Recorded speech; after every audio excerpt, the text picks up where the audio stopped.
Hey Napey friend, welcome back to our Napey little club.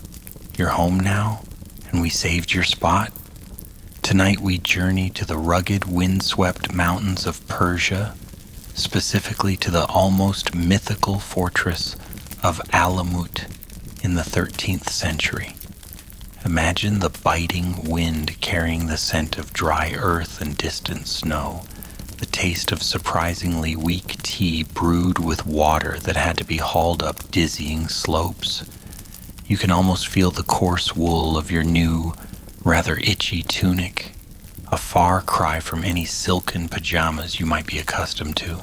It's a place where survival was a daily achievement, let alone becoming one of its most legendary and, as we'll discover, unexpectedly sought-after residents.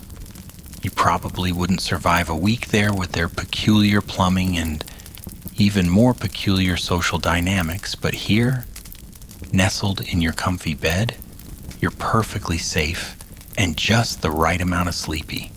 So, before your eyelids get too heavy, tap that like button and subscribe to keep our sleepy adventures coming. After all, nobody wants to miss out on history's most relaxing secrets, right? If you genuinely enjoy what I do here, and if you feel so inclined, let us know in the comments where you're drifting off from tonight and what time it is in your corner of the world. It's always lovely to see how far our sleepy community stretches. So, dim your lights, tune into the soft, comforting fan hum, and ease gently into tonight's journey because you're now officially in Napey community. You're not just listening, you're an essential part of our Napey family, where every night is soothing, special, and yours. You're safe, valued, and always welcome. The air is thin up here, isn't it? As you, Robert, take another somewhat ragged breath, you can't help but notice the way the wind howls around the stone battlements of Alamut, the eagle's nest. It's a sound that will soon become as familiar to you as your own heartbeat. You've finally arrived. After weeks of arduous travel, climbing paths that seemed more suited to mountain goats than aspiring devotees, you stand within the legendary stronghold of the Nizari Ismailis, a place whispered about in hushed tones across continents. The year is somewhere in the early part of the 13th century, a time of shifting empires and whispered intrigues. You'd heard the stories, of course, tales of unwavering loyalty of fidais who could melt into shadows, of a spiritual devotion that transcended fear. That's what drew you here, that ironclad sense of purpose. You craved the discipline, the esoteric knowledge, the chance to be part of something greater, something legendary. What you hadn't quite anticipated was the sheer, unadorned reality of it all. The fortress, while undeniably impressive in its strategic perch high above the surrounding valleys, is less a gleaming citadel of myth and more a collection of stark, functional stone buildings clinging precariously to the mountainside. The famed gardens you might have vaguely pictured are more practical, wind-beaten plots for herbs and essential crops, rather than sprawling Edens. Comfort, you're quickly learning, is a luxury rarely indulged in at Alamut. Your new living quarters are compact and shared, with several other aspirants who seem equally wide-eyed and, if you're honest, a little overwhelmed by the altitude and the endless chanting that seems to emanate from the very stones. You recall the arduous journey up, noticing how the local villagers in the tiny hamlets clinging to the lower slopes had a peculiar way of stacking their scarce firewood in spiraling patterns, almost like miniature combustible towers. You'd idly wondered if it was for better drying, or perhaps some local superstition you hadn't yet fathomed. It was just one of many small, puzzling details on the path to this grand, austere place.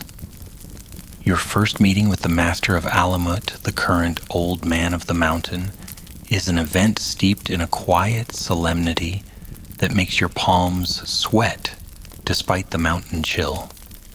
He isn't the fire-breathing sorcerer of enemy propaganda. Instead, you find a man with eyes that seem to absorb everything, kind yet piercing. His face a roadmap of countless sleepless nights spent contemplating matters far beyond your current understanding. He speaks softly, his voice raspy like dry leaves, yet every word carries an undeniable weight. He welcomes you, acknowledges your lineage, which apparently played some small part in your acceptance, and outlines the rigorous path ahead. Study, meditation, physical conditioning, the learning of languages and doctrines. It's all very much what you expected, and a thrill of anticipation mixed with a healthy dose of trepidation runs through you. Then comes the unexpected part. Towards the end of your brief audience, after outlining the spiritual and martial disciplines you'll be expected to master, the master pauses, a faint sigh escaping his lips. He looks out through a narrow window towards the distant hazy lowlands. "And then, Robert," he says, his voice tinged with a weariness that seems ancient, "there is the other matter, the matter of our unfortunate and frankly rather distracting local enthusiasm." You blink, unsure if you've heard correctly. Distracting local enthusiasm? What could he possibly mean? Are the local lords causing trouble? Is there some rival sect stirring discontent in the villages below? The master turns back, a flicker of something you can't quite decipher in his eyes. Is it exasperation? Resignation? Our Fida is, Robert, he elaborates, are men of purpose, shadows in the service of a higher calling. Their reputation, it seems, has preceded them and continues to grow in ways most unhelpful to the art of subtlety. He gestures vaguely. You will find, perhaps sooner than you'd like, that maintaining a low profile can be as challenging as mastering the dagger. He almost seems to suppress a shudder. The local bakers become overly generous. The village maidens develop an inexplicable interest in theological debate whenever one of our brothers passes through. It's trying. This is certainly not the kind of operational difficulty you'd read about in any of the heroic or villainous, depending on the source, tales of the hashashin. You'd envisioned dangers, yes, enemy spies, treacherous terrain, the constant threat of discovery. You hadn't factored in overly attentive bakers or star-struck shepherdesses. It sounds almost mundane. And yet the master's tone suggests this is a genuine, persistent irritation, a pebble in the shoe of their grand design. Historians still discuss whether the term hashashin, often linked to tales of drug-induced fervor, was a derogatory label concocted by their numerous enemies, or a term they might have, in some obscure way, acknowledged amongst themselves. But no historian, as far as you know, has ever written a treatise on the strategic implications of overly ardent admirers. You try to imagine one of your future instructors, a hardened veteran of countless secret missions, giving a lecture on how to politely refuse a gift of freshly baked flatbread without offending local sensibilities, or, worse, attracting even more attention. The thought is so incongruous, it's almost comical. You almost let out a snort, but managed to turn it into a thoughtful cough. Probably for the best. Laughing in your first meeting with the old man of the mountain seems like a career-limiting move. The master gives a final, almost imperceptible nod. Discipline, Robert, in all things, even in navigating unsolicited popularity. He then dismisses you, and you walk out of his chamber more puzzled than when you entered. The stark reality of Alamut, the cold, the rough living, the demanding schedule that you were prepared for. This peculiar, almost social predicament, this was new.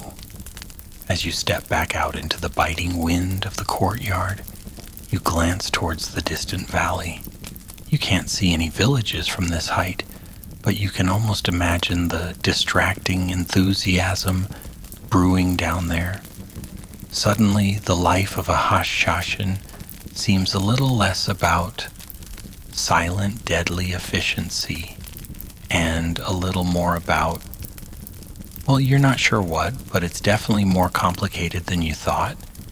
You haven't even started your first lesson in how to brew a palatable cup of tea with water that tastes faintly of goat. That, you suspect, will be its own unique trial by fire, or rather, by lukewarm water. The master's words about distracting local enthusiasm echo in your mind as you begin the rigorous training regimen at Alamut. Life quickly settles into a demanding rhythm, a cycle of pre-dawn prayers in the chill mountain air, grueling physical conditioning, and long hours spent hunched over texts in the fortress's surprisingly extensive library. The Nizari Ismailis, you learn, placed an immense value on knowledge, not just spiritual gnosis, but also practical sciences, languages, and philosophy. Their libraries were renowned, though here at Alamut, the collection is understandably focused on texts pertinent to your new calling. You pore over Ismaili doctrines, commit lengthy passages of poetry and religious exegesis to memory, and begin the arduous task of learning new languages and dialects, skills essential for any fidai who might one day need to blend seamlessly into a foreign court or a bustling marketplace far from these Persian mountains. Your days are a blur of activity, each moment seemingly designed to push you to your limits. The physical training is relentless. You run along narrow, winding mountain paths where a single misstep could send you tumbling into the abyss. You scale sheer rock faces, your fingers aching and raw, learning to find purchase on the smallest of holds. There are endless drills focused on silent movement, on traversing uneven ground without dislodging a single pebble, on becoming a whisper in the wind. It's less about flashy combat maneuvers. Those dramatic sword fights beloved by storytellers are largely absent, and more about endurance, agility, and the art of not being seen, not being heard. One particularly eccentric exercise involves balancing a smooth, round river stone on the crown of your head while slowly walking a designated circuit of the inner courtyard, all while reciting newly memorized doctrinal verses. Your instructor, a stern man named Yusuf, with eyes that miss nothing, insists this teaches balance, concentration, and the ability to divide your attention, crucial when you might need to appear nonchalant while observing every detail around you. At first, you feel utterly ridiculous, especially when the stone clatters to the ground for the 10th time, drawing a grimace from Yusuf, and you suspect a few stifled chuckles from your fellow trainees who've already endured this particular humility. You have to admit, it's a strangely effective way to learn humility, right alongside focus. Who knew enlightenment could be found under a common rock? You throw yourself into every task with a quiet, determined intensity. You are Robert, and you are here to prove yourself, to become a worthy instrument of the Master's will. You spend your evenings practicing calligraphy until your fingers cramp, trying to emulate the elegant script of your teachers, or poring over maps and diagrams of distant cities, memorizing layouts and escape routes. There's little time for idle chatter, and frankly, you have little inclination for it. Your focus is a shield, a way to cope with the monumental task ahead. You are driven, perhaps a little too serious for your own good, but you see it as necessary. After all, the stakes are unimaginably high. It's during one of your first supervised excursions outside the main fortress that the master's cryptic warning begins to take on a more tangible and frankly uncomfortable form.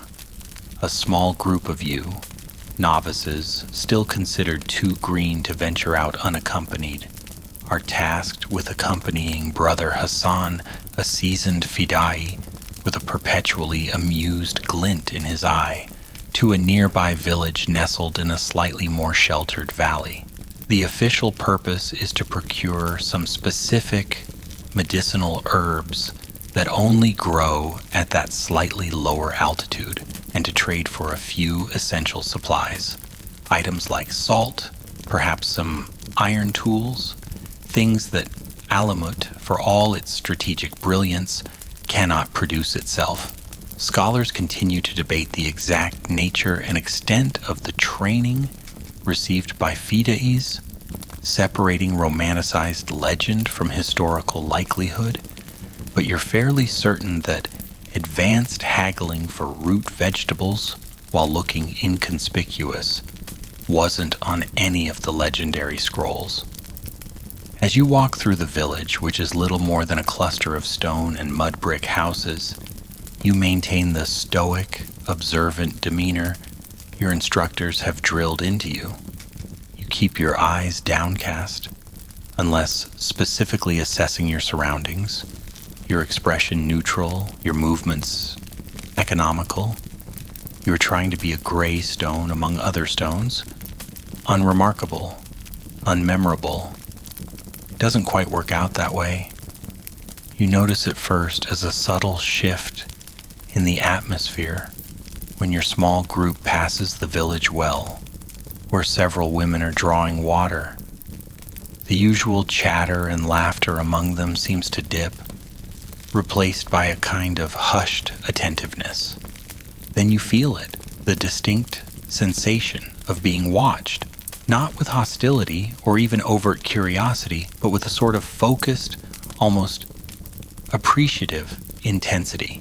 You risk a quick, discreet glance and see a young woman, her water jug momentarily forgotten, looking directly at you, a strange, dreamy expression on her face.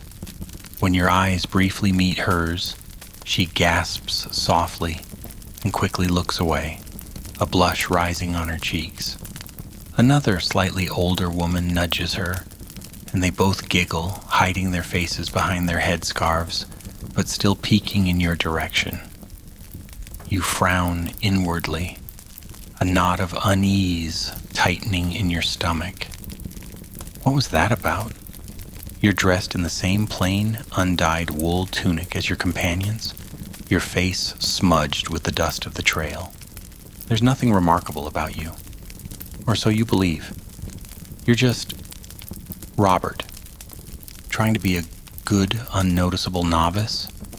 Your attempts at the local dialect, when Brother Hassan encourages you to ask a vendor the price of some dried figs, are, in your own estimation, atrocious.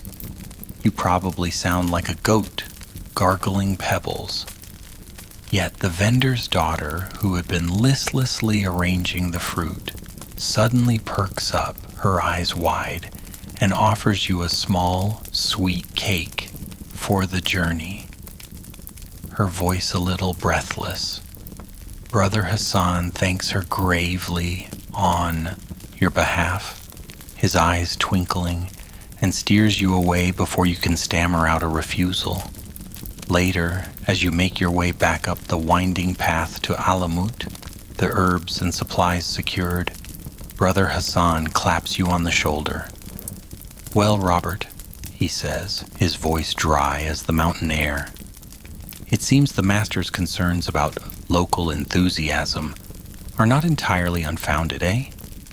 You have a certain brooding mystique, it would appear. Or perhaps it's just the way you mangle our beautiful dialect. Some find it endearing, like a lost lamb. You flush, unsure whether to be embarrassed or annoyed. I was just trying to focus, Brother Hassan, to be observant." "Oh, I know," he chuckles. "And a fine job you were doing of it. Too fine, perhaps. These mountain folk, they have quiet lives.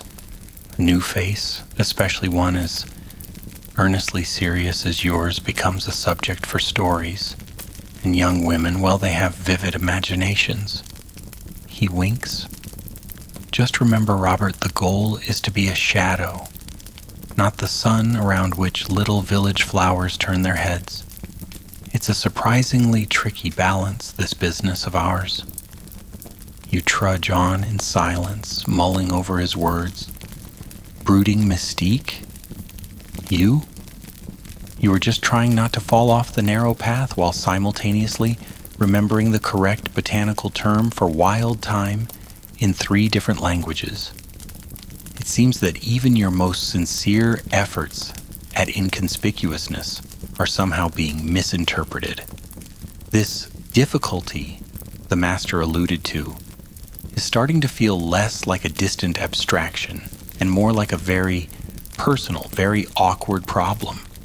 And you have a sinking feeling that this is only the beginning. The wind suddenly feels a little colder.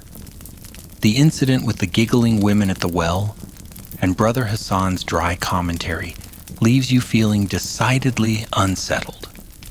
You redouble your efforts and training, hoping that by achieving an even greater level of discipline and focus, you might somehow project an aura of, well, something less likely to inspire romantic daydreams in the local populace.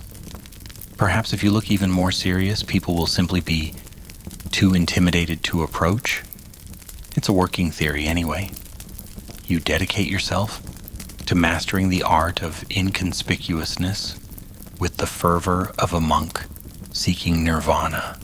You practice walking with a perfectly balanced gait, your breathing controlled, your gaze carefully neutral. You try to make your very presence as forgettable as a misplaced pebble. It backfires spectacularly. A few weeks later, your group is once again dispatched on a supervised errand, this time to procure some specific type of clay from a deposit a little further down the mountain, a clay apparently vital for repairing a section of the fortress's older kilns. It's a mundane task, involving shovels and sacks, and a good deal of dusty labor. As you pass through the outskirts of the same village you visited before, the one with the enthusiastic well-wishers, you are, as instructed, the epitome of stoic dedication. Your face is a mask of serene concentration, your movements economical and precise, as you help load the sacks onto a disgruntled-looking donkey. You are, in your own mind, projecting an image of someone utterly absorbed in the profound spiritual significance of high-quality kiln clay. You probably look like you're contemplating the existential angst of pottery. This time, it's the village baker, a stout, no-nonsense woman named Fatima, renowned more for her sharp tongue and her ability to haggle ferociously over the price of flour than for any romantic inclinations.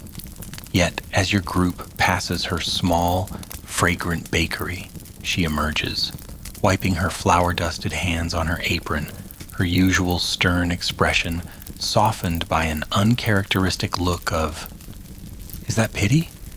Admiration? She approaches your instructor, Brother Ahmed, a man whose face seems permanently carved from granite. "Brother Ahmed," she says, her voice surprisingly gentle, "your young novices, they work so hard, so devoted, especially that one. She nods towards you, Robert. Your heart sinks. Oh no, not again. He has such a look of noble suffering about him, such dedication in his eyes. She turns to you, beaming. Young man, you must keep up your strength for the Master's sacred work. And before you or Brother Ahmed can react, she thrusts an enormous freshly baked loaf of bread, a magnificent golden brown creation easily twice the size of a normal loaf, into your arms. A hero's portion for a true devotee, she declares, loud enough for half the village to hear. You stand there utterly mortified, clutching the gigantic loaf, which smells distractingly delicious. Villagers are stopping to stare. A few children point and whisper. Brother Ahmed looks like he's just swallowed a particularly sour lemon. You can feel your ears burning. Noble suffering? You were just trying to remember if you'd packed the spare water skin. This is rapidly escalating from a minor quirk of local perception into a full-blown operational hazard. You imagine trying to sneak through an enemy encampment while smelling faintly of warm bread and deflecting questions about your heroic appetite. Not ideal. Later that day, after returning to Alamut, the hero's portion, having been awkwardly accepted by Brother Ahmed with strained politeness and later, you suspect, devoured by the more junior trainees with much giggling, you are summoned, not by Brother Ahmed, but by the Master of Alamut himself. You stand before him in his sparsely furnished chamber, the ever-present wind whistling a mournful tune outside the arrow-slit window. The Master is seated, not behind a grand desk, but on a simple cushion, a few scrolls beside him. He observes you for a long moment, his gaze so intense you feel like he's cataloging your very thoughts, or perhaps just mentally critiquing your posture. Robert, he begins, his voice deceptively mild, tell me, what is the first principle of a Fidai operating outside these walls? You clear your throat. To be unseen, unheard, and unknown, Master. To be a shadow. Precisely, the Master says, his eyes narrowing slightly. A shadow? And do shadows, Robert, inspire local bakers to press upon them baked goods, normally reserved for wedding feasts? Do shadows become the subject of village gossip and admiring glances? You wince. No, Master. No, indeed. He picks up a small, smooth stone from beside him, turning it over and over in his fingers. Our order has survived, Robert, not through overt displays of power, but through patience, through meticulous planning, through the ability of our Fidais to integrate themselves into any environment, sometimes for years, without drawing the slightest undue attention. They become scribes, merchants, scholars, stable hands. They become so unremarkable that their eventual action, when it comes, is like a thunderclap from a clear sky, utterly unexpected.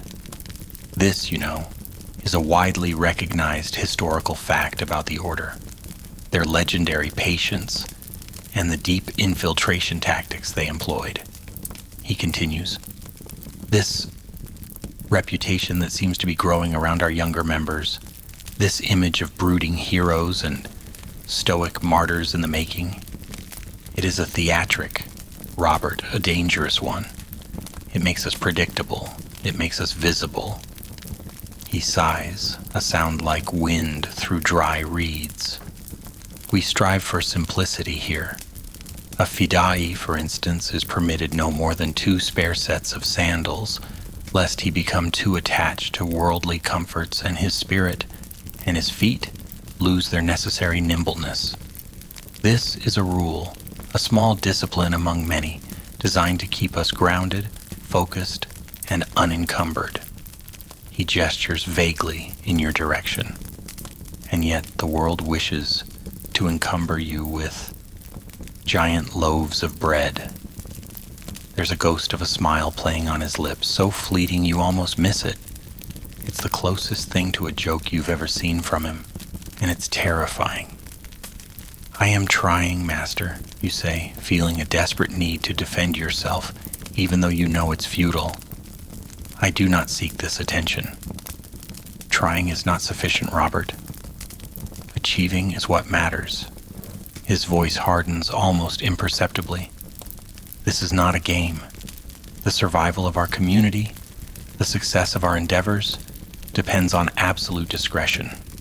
Your accidental allure, shall we call it, is not merely an embarrassment. It is a weakness, a vulnerability that our enemies would be delighted to exploit should they become aware of it."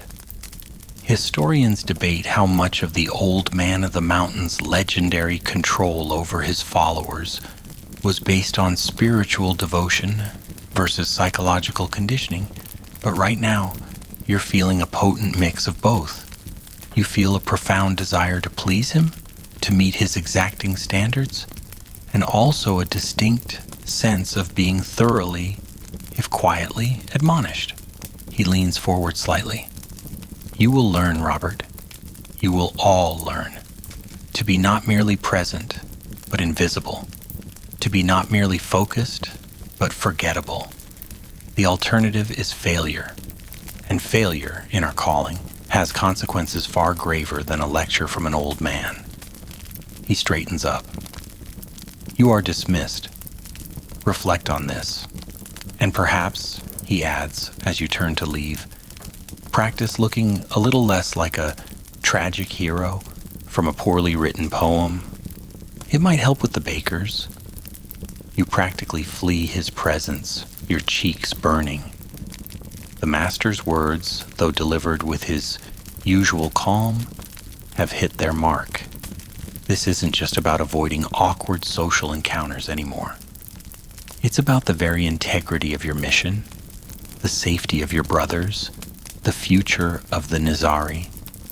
The path of a Fidai, you realize with a dawning, rather queasy certainty, is going to be even more complicated than navigating mountain paths in the dark, and far, far more difficult than you ever imagined. The master's words, particularly his parting shot about practicing to look less like a tragic hero from a poorly written poem, sting more than you care to admit. You, Robert, become obsessed with the concept of forgettable. If you thought your training was intense before, it now acquires a new layer of almost fanatical dedication to the art of being unnoticeable. You study the way the oldest, most unassuming servants at Alamut move, silently, efficiently, their presence barely registering. You try to emulate their self-effacing posture, their ability to fade into the stonework. You even spend an entire afternoon attempting to mimic the shuffling gait of a particularly ancient goat that wanders the lower slopes, figuring that no one pays much attention to goats. Brother Yusuf, your long-suffering instructor, watches this particular experiment with an expression that hovers somewhere between pity and sheer disbelief. He later assigns you extra latrine cleaning duties, perhaps to give you more time for humble contemplation, or maybe just because he's run out of ways to express his bewilderment. Finally, the day arrives when you are deemed ready, or perhaps just the least problematic of the current batch of novices, for your first minor solo operational task. It's not exactly a high-stakes assassination in a rival sultan's court. Your mission is to travel to a small town, a day's journey from Alamut, situated in a territory nominally under the control of the Seljuk Turks, a vast and often hostile empire that surrounds the Nizari territories like a hungry wolf. Your task is to discreetly observe the comings and goings at a particular caravanserai, noting any significant troop movements or unusual convoys, and then return. Simple observation. No direct contact, no daring infiltrations, just watching and remembering. A test of your ability to blend in, gather information, and return without drawing attention. The perfect opportunity, you think, to finally prove you can be the human equivalent of beige wallpaper. You prepare meticulously. You choose the most unremarkable, travel-stained tunic you own. You rub dust into your hair and onto your face. You practice a slight, unthreatening stoop. You even affect a vacant, slightly confused expression that you hope conveys harmless peasant, easily bewildered. You're aiming for a level of nondescriptness that would make a chameleon look flamboyant. As you set off, you feel a grim sort of determination. This time you will be a ghost. The journey to the town is uneventful. You trudge along, keeping to the less traveled paths, avoiding unnecessary interactions. In the town itself, you find a quiet spot in the bustling marketplace, a shadowed alcove near a spice vendor from which you can observe the entrance to the caravanserai without appearing too conspicuous. You spend hours there, nursing a single cup of watery tea, your eyes seemingly half closed, but keenly observing every detail. You note the passage of a Seljuk patrol, smaller than anticipated.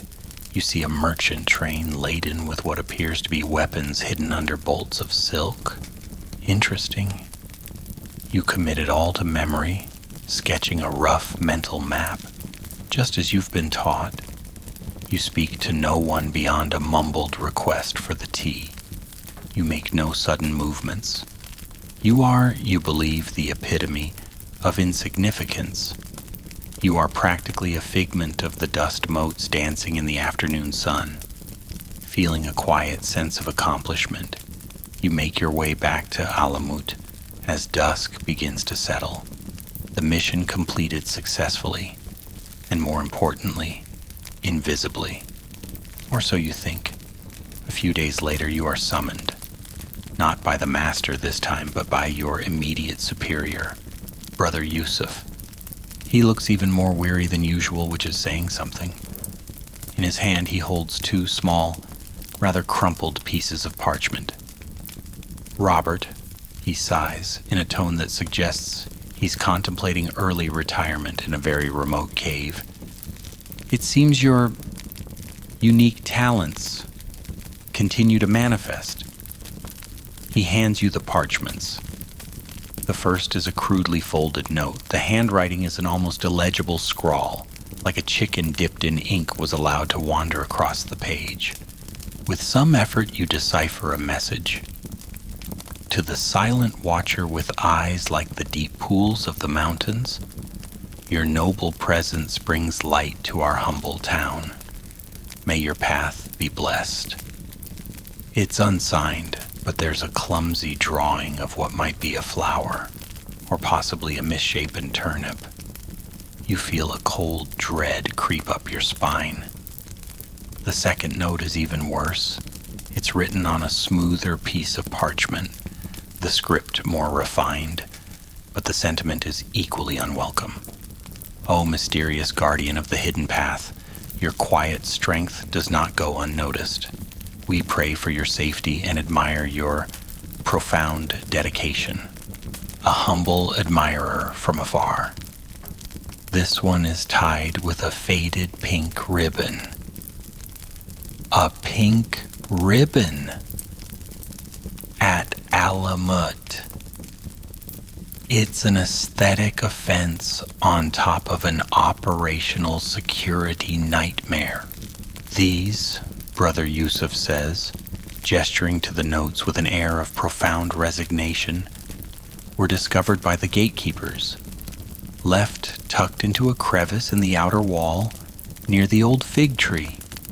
along with a small bag of suspiciously sweet honey cakes, which Brother Omar from Provisions has already confiscated for rigorous quality testing. He actually shudders. Pink ribbons, Robert. We are the Nizari Ismailis, the Fida'is of Alamut, not the recipients of schoolgirl crushes. You stare at the notes utterly aghast.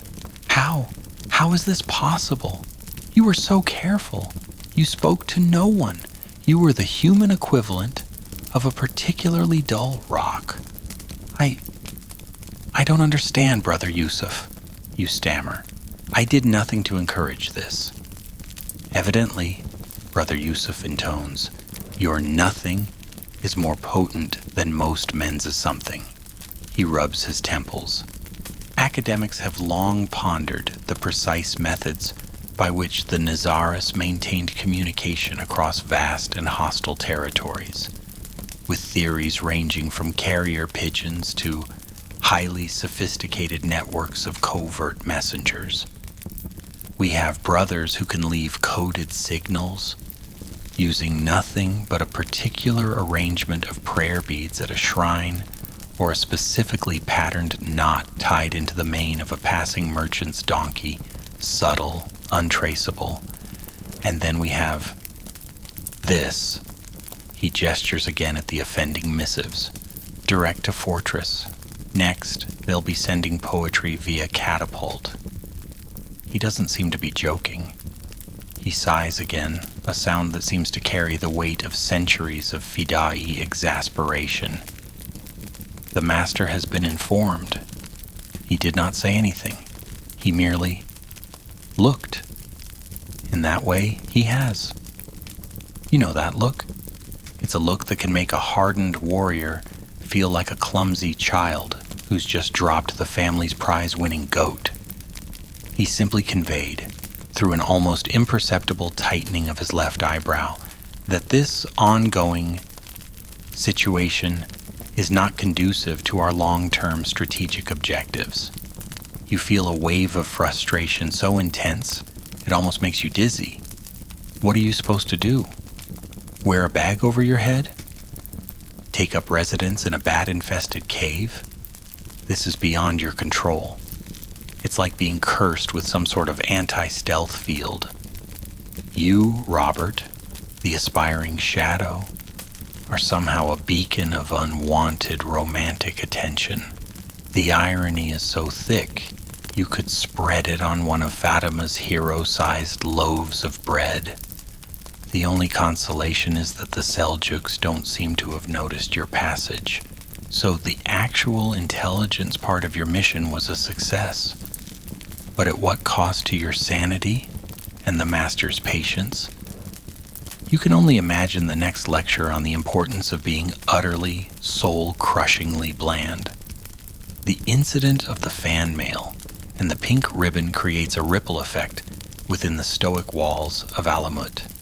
You, Robert, gain a new, unspoken moniker among your fellow trainees, Robert of the Adoring Masses, or sometimes, less charitably, the Nightingale's target, after a particularly persistent admirer apparently tried to dedicate a love song to you from a safe distance outside the fortress walls. The song was by all accounts terrible, and the singer was gently but firmly encouraged to pursue a career in agriculture by a patrol. Your instructors now watch you with a mixture of professional concern and what you can only describe as baffled sympathy. It's clear that your unique predicament requires a unique solution. Standard Fidai training, it seems, does not adequately cover advanced fan management. To your utter astonishment and profound embarrassment, the master of Alamut himself decides to take a more direct hand in your social re-education. It's an unprecedented step. The old man of the mountain, a figure of almost mythical reverence, whose time is usually occupied with matters of statecraft, theological debate, and the intricate dance of survival against empires, is now going to personally instruct you on how not to be so unintentionally alluring. You feel like a particularly clumsy ox being taught embroidery by a king. These sessions take place in his private study, the same austere room where you received your initial lectures. There are no weapons, no training dummies, no maps of enemy fortifications. Instead, the master utilizes the most terrifying training tool of all, conversation, and occasionally, to your mortification, role play. "Robert," he begins one afternoon, his expression unreadable as ever, "we have established that your attempts at blending in often have the contrary effect. Your intensity is misinterpreted as passion, your silence as profound depth, your basic competence as heroic prowess. We must therefore teach you not just the art of physical stealth, but the art of social invisibility. How to be present, yet utterly uninteresting." He sips delicately from a small cup of what you suspect is the only decent tea in the entire fortress, a privilege of rank you are far from attaining. Consider it advance, camouflage. He then proceeds to outline strategies. When offered an unsolicited gift, a pastry, a poem, a hand-knitted garment of alarming color, you must learn to decline with such gentle, unwavering finality that it leaves no room for hope, yet causes no grievous offense.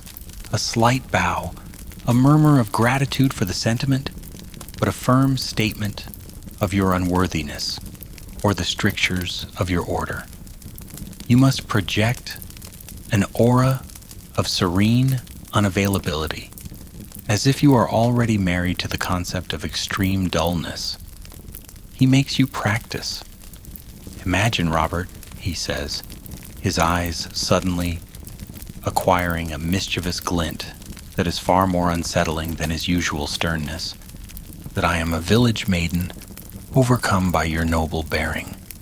I offer you this exquisite, if slightly lopsided clay bird I have fashioned with my own trembling hands." He mimes holding out an imaginary object, adopting a high-pitched, breathy voice. "O brave Fidai, please accept this humble token of my boundless admiration." You stare at him, momentarily speechless. The master of Alamut, the feared old man of the mountain, is currently pretending to be a star-struck girl. For a man dedicated to gnosis and the intricate politics of the Nizari state, a state that had to be a master of diplomacy to survive amidst larger, hostile powers, he has a surprisingly good and deeply disconcerting impression of a giggling admirer. You stammer out a refusal, something about your vows and the sacredness of your mission, and it sounds, even to your own ears, pompous and unconvincing. The master sighs. "No, Robert. Too stiff. Too dramatic. You sound like you are declining a kingdom, not a poorly made clay bird. It only adds to the mystique." He then demonstrates his voice becoming soft, almost apologetic, yet utterly immovable. A gentle smile, a hand, briefly touching the heart in gratitude, and then a quiet word.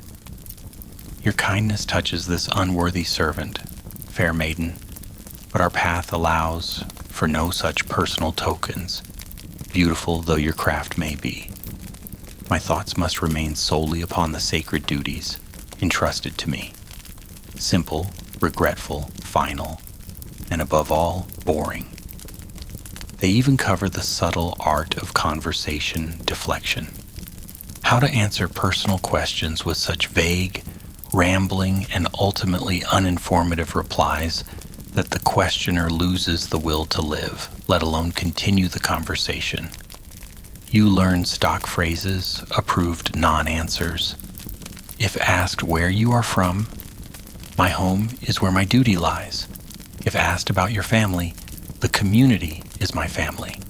If asked your opinion on the weather is as the Creator wills it, and serves its purpose.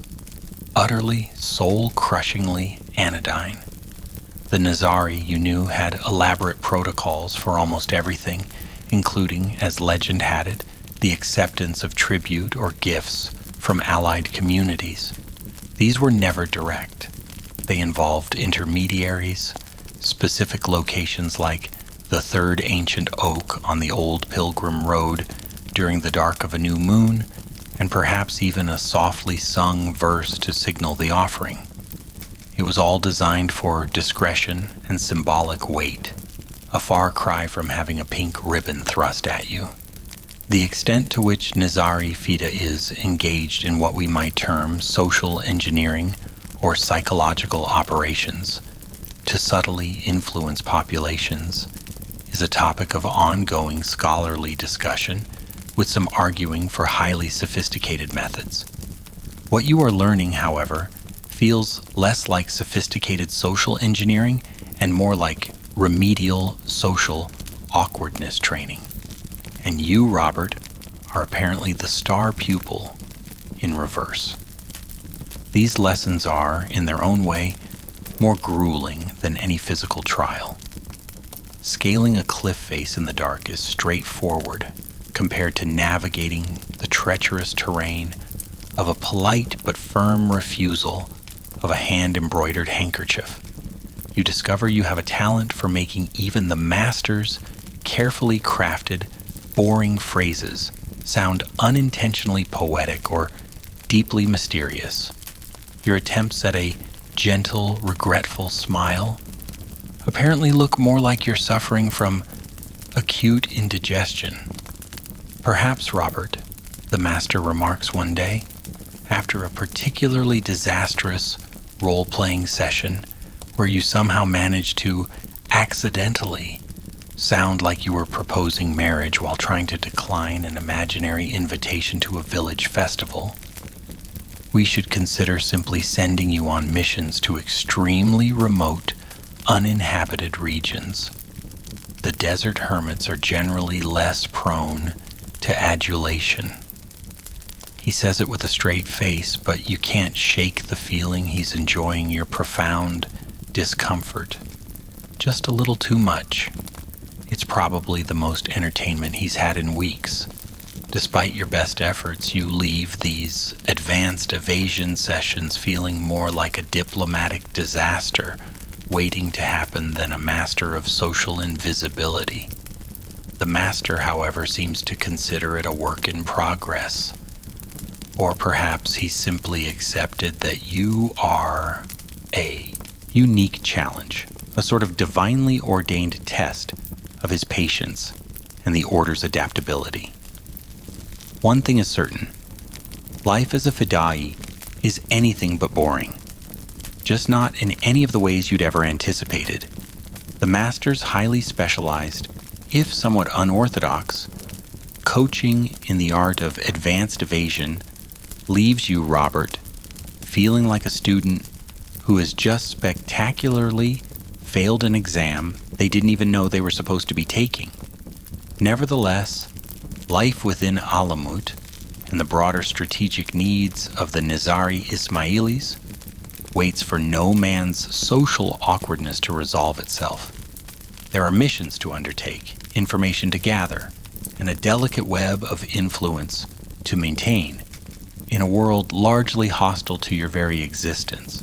And so, despite your ongoing, almost supernatural ability to attract precisely the kind of attention you're trained to avoid, you find yourself assigned to your first genuine deep cover operation. Your mission, to establish yourself in the bustling Seljuk city of Ray, a significant center of trade and learning not far from modern-day Tehran.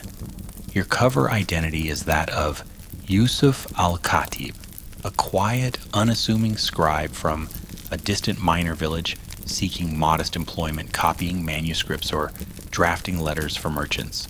You are to be diligent, unremarkable, and above all, utterly forgettable. Your true purpose is to subtly gather information about the local Seljuk governor's military strength and his connections to to certain anti-Nizari factions within the city. It's a long-term assignment, potentially lasting months, requiring patience, meticulous observation, and an absolute mastery of blending in. You feel a familiar knot of anxiety tighten in your stomach. This isn't just about avoiding unwanted baked goods anymore. A mistake here could have fatal consequences. You spend weeks perfecting your cover, your slightly stooped posture, your ink-stained fingers, a repertoire of bland pleasantries, and a backstory so mind-numbingly dull it could cure insomnia.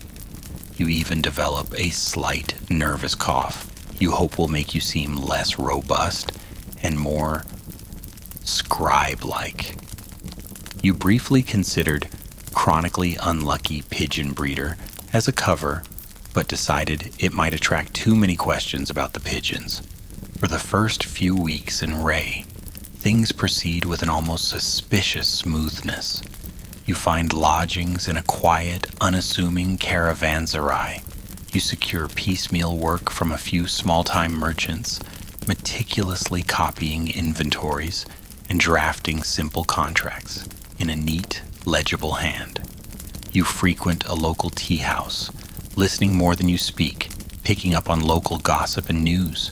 You are Yusuf the Scribe, a man of few words and even fewer interesting qualities. Your advanced evasion training is put to the test in small ways every day, and you manage to deflect casual inquiries and avoid lingering interactions with what you feel is a passable, if not yet masterful, degree of social blandness. For the first time in a long while, you allow yourself a tiny flicker of hope. Perhaps you finally cracked it. Perhaps Robert the accidental heartthrob is being successfully supplanted by Yusuf the utterly ignorable. Then you meet Layla. She is the daughter of a moderately influential city official, a man whose household you've been subtly trying to gain access to, as he is known to be privy to the governor's affairs. Your introduction is perfectly innocuous. Her father, Omar al-Hamadani, requires some old family records and poems to be transcribed for a family gathering, and your name, as a competent and discreet new scribe in the city, has been passed to him. You arrive at their prosperous walled compound, all professionalism and downcast eyes, ready to discuss faded inks and brittle parchment. Layla is present during your initial consultation with her father. She is young, intelligent, with observant eyes that seem to miss nothing. While women in medieval Islamic societies, particularly those of noble or affluent families, often had their public lives more circumscribed than men's, they were frequently educated and could wield considerable influence within their own spheres.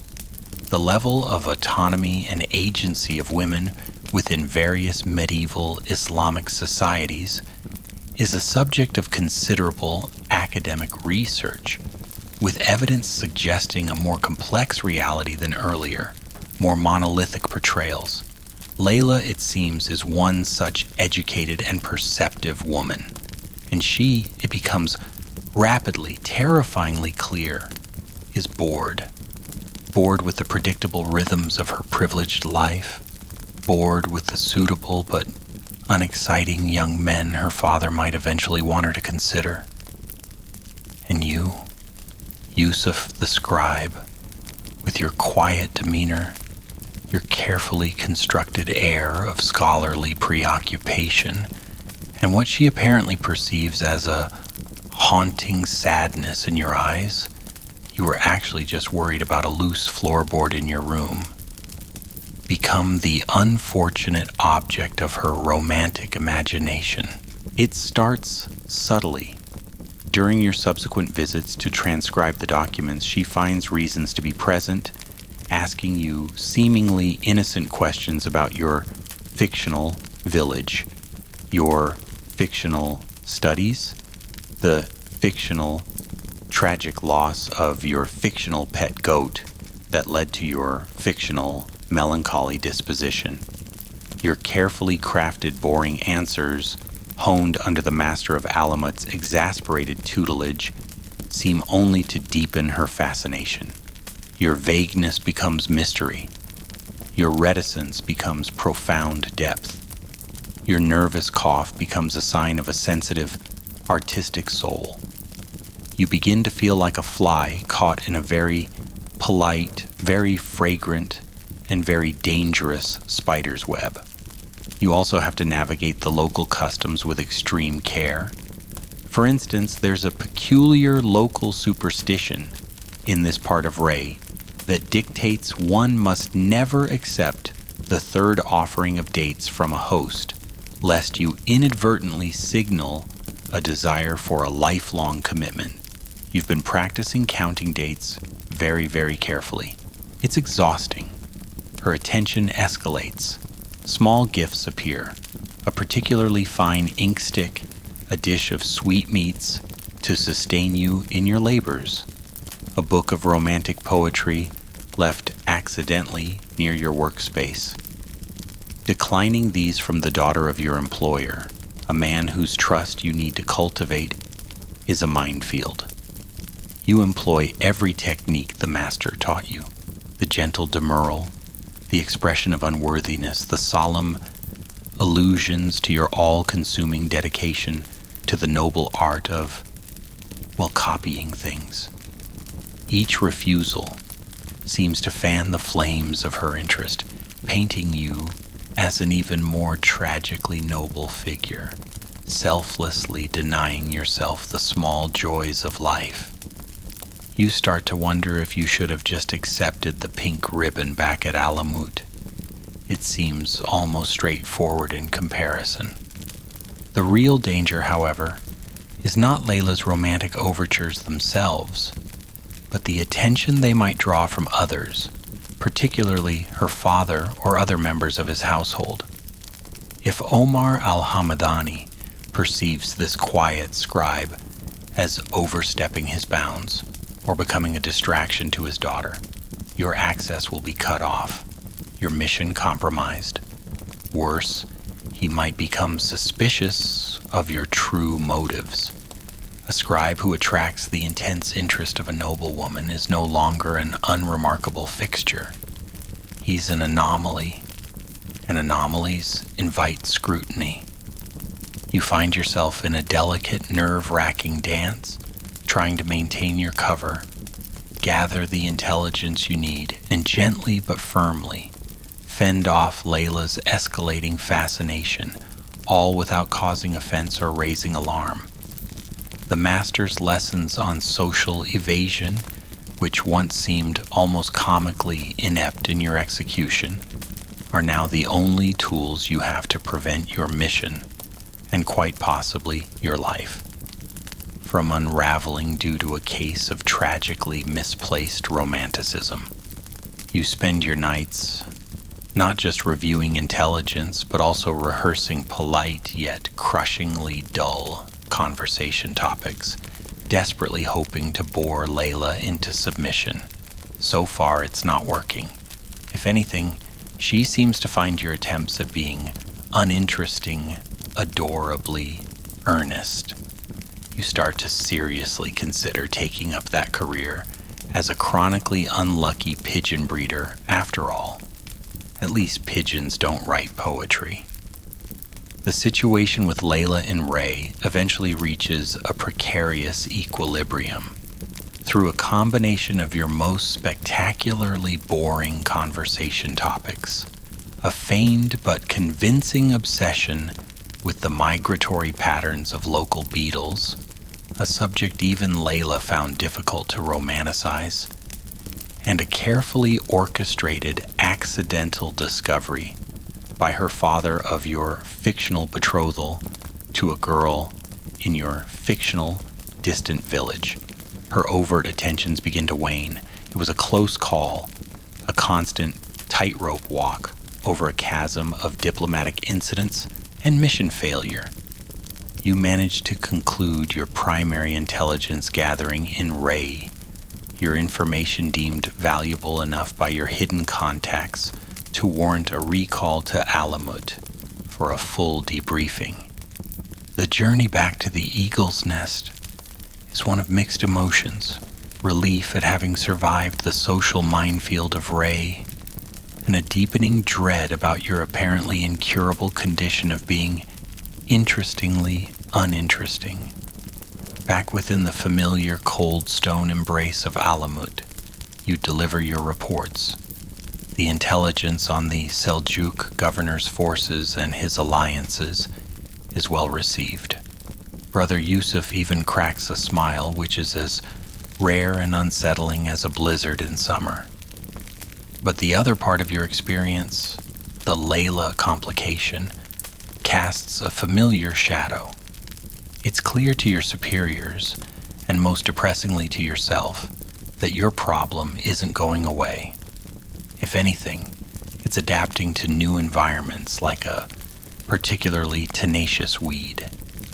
This gnawing realization leads you to request a private audience with the Master of Alamut.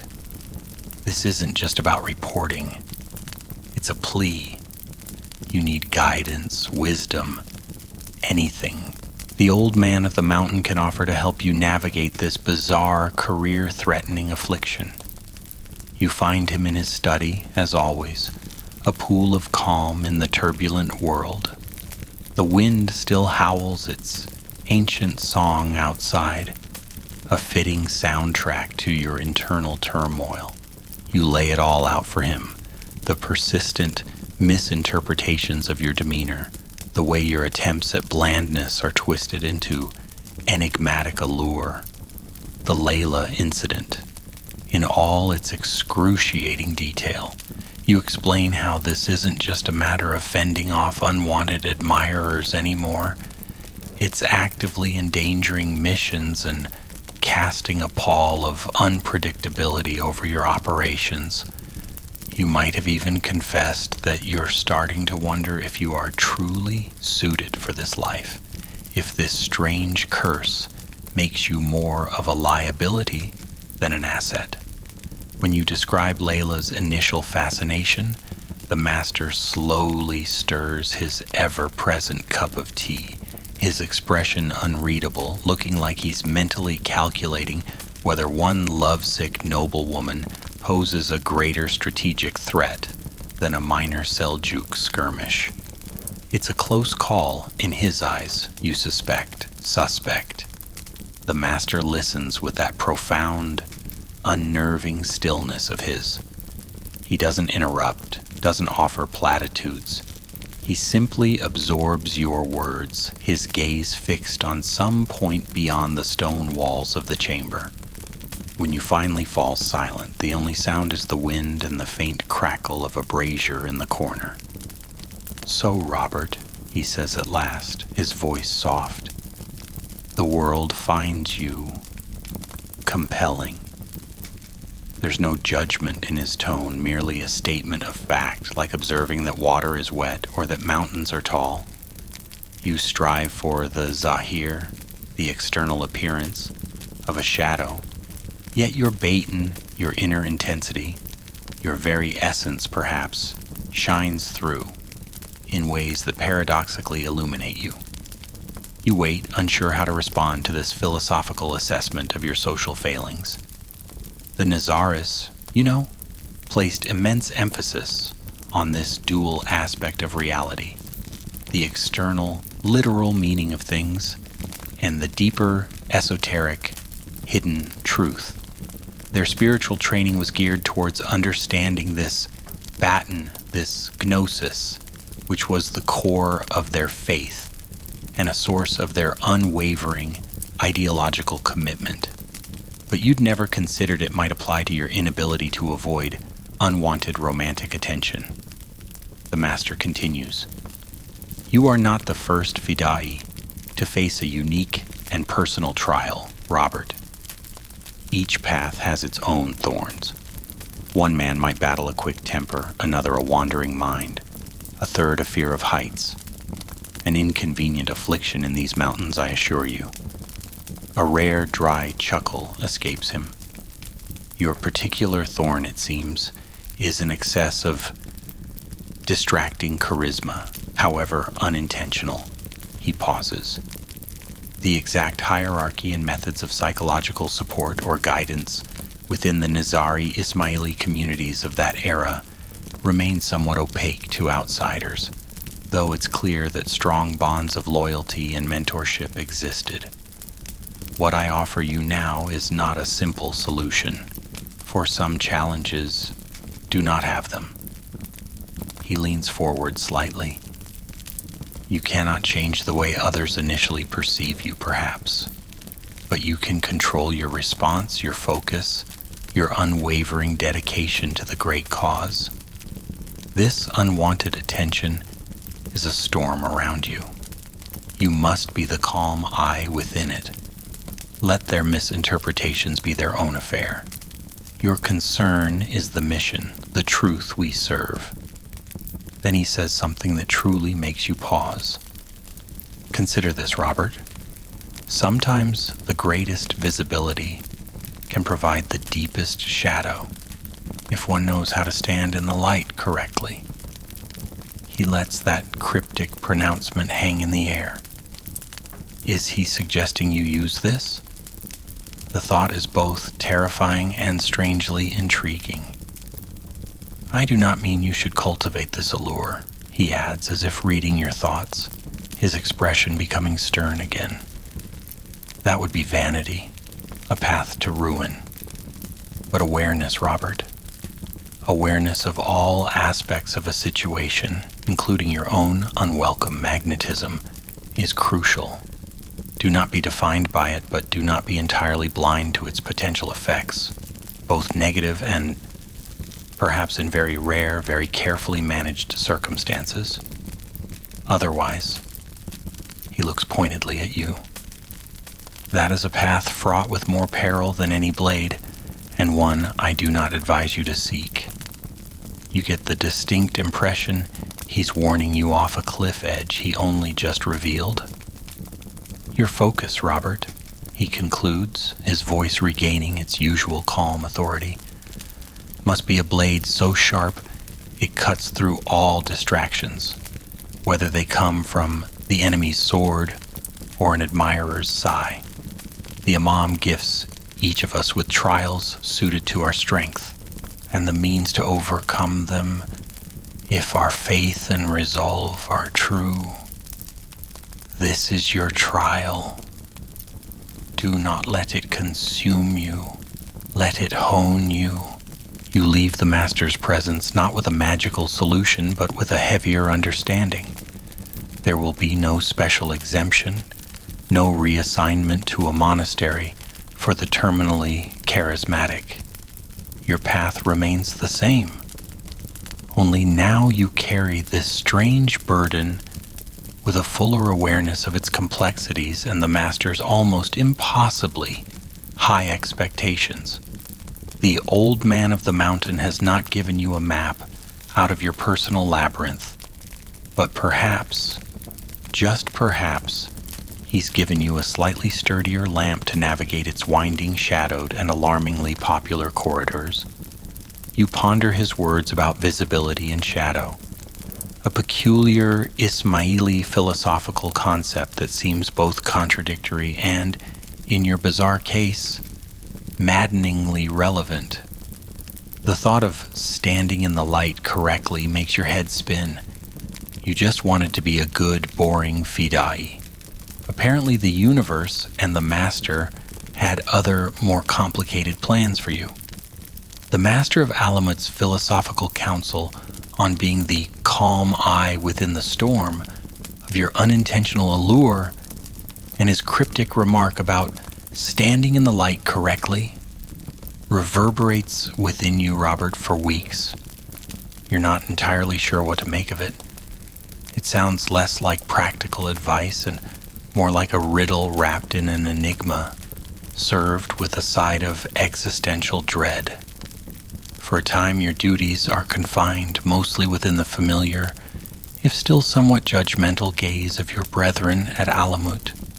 You practice your forms, study your texts, and try, with limited success, to project an aura of such profound and utter tedium that even the most imaginative observer would fail to find anything remotely heroic or mysterious about you.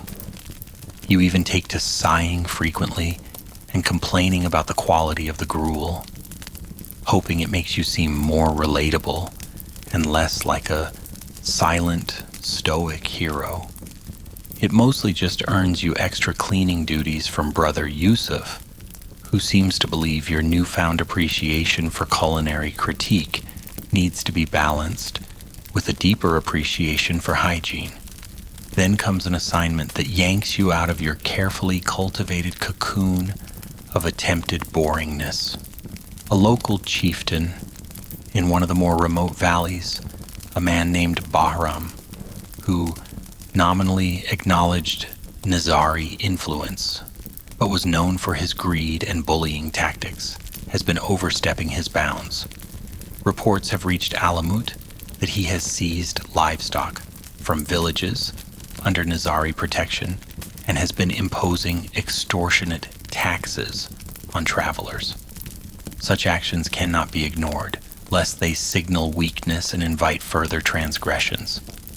The Nizari Ismailis, while masters of covert operations, understood that sometimes a more public display of resolve was necessary to maintain order and protect their dependents in the often lawless territories surrounding their mountain strongholds.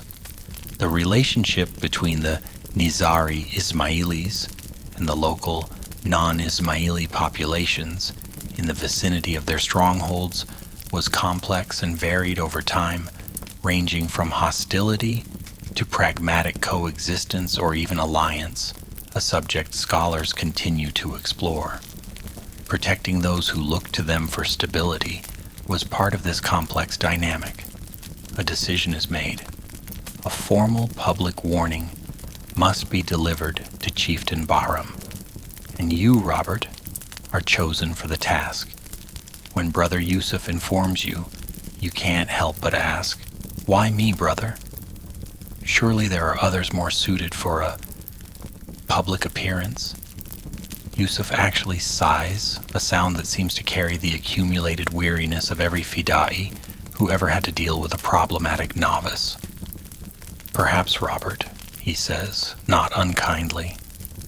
"The master believes that since you are going to be noticed anyway, you might as well be noticed doing something overtly useful." Or perhaps, he adds, a rare twinkle in his eye, he's testing his theory about you standing in the light correctly, or maybe, just maybe, everyone else was busy. Does it matter? Your orders are clear. Deliver the message. Exude calm authority. Do not, under any circumstances, inspire any poetry. And so you find yourself riding down into Chieftain Bahram's principal village, accompanied by only 2 other fidais, more for witness and protocol than for actual force. You are the designated spokesman. You carry no visible weapon save for a simple dagger at your belt, as per custom. Your attire is plain, yet your bearing, as drilled into you, is upright, your expression composed, your gaze direct. You are to be the embodiment of Alamut's unwavering justice. You arrive at Bahram's modest hall, a somewhat dilapidated structure in the center of the village. Word of your arrival precedes you, and a curious crowd of villagers gathers at a respectful distance. Bahram, a blustering, overweight man with shifty eyes, eventually emerges trying to project an air of nonchalant authority that is undermined by the nervous tremor in his hands. You deliver the master's message. Your voice is steady, calm, devoid of overt threat, yet carrying an unmistakable weight of warning. You speak of the sanctity of agreements, the duty of a leader to protect the weak, and the consequences of preying upon those under Alamut's protection. You demand the return of the livestock and the cessation of the unlawful taxes. You do not raise your voice. You do not make grand gestures. You are simply a conduit for the master's will, a calm statement of undeniable fact. Bahram, faced with this unwavering quiet resolve and acutely aware of the silent, watchful fides flanking you, not to mention the invisible but potent reputation of your order, capitulates. He stammers apologies, makes excuses, and promises immediate restitution. The villagers watch in wide-eyed silence, a mixture of fear and dawning hope on their faces. Your task completed, you and your companions turn your horses and prepare to depart. The mission an apparent success. This is when things take a distinctly Robert-like turn. As you ride slowly through the village, the atmosphere shifts. The fear in the villagers' eyes gives way to something else. Awe, gratitude, and that familiar, dreaded spark of intense admiration. Your calm demeanor during the confrontation with the bullying chieftain is instantly mythologized. You weren't just delivering a message. You were a hero, a savior, a figure of righteous power. You are David, and Bahram was Goliath, if Goliath had been mostly guilty of sheep rustling and bad manners. A woman dashes forward, holding out a small cup of water. "A blessing, noble protector," she cries.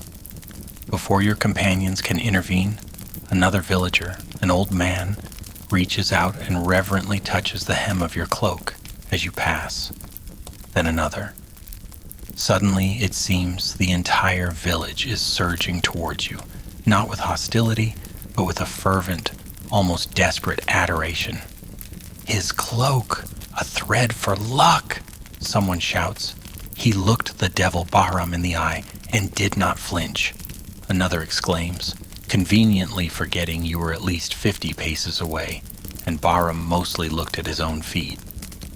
You find yourself surrounded, your horse unnerved by the pressing crowd. Hands reach out, plucking at your clothes. It's not malicious, but it's overwhelming. You recall reading about an obscure local custom where people sought out blessed objects, or even threads from the garments of holy men or heroes, believing them to be potent talismans capable of warding off the evil eye or attracting good fortune.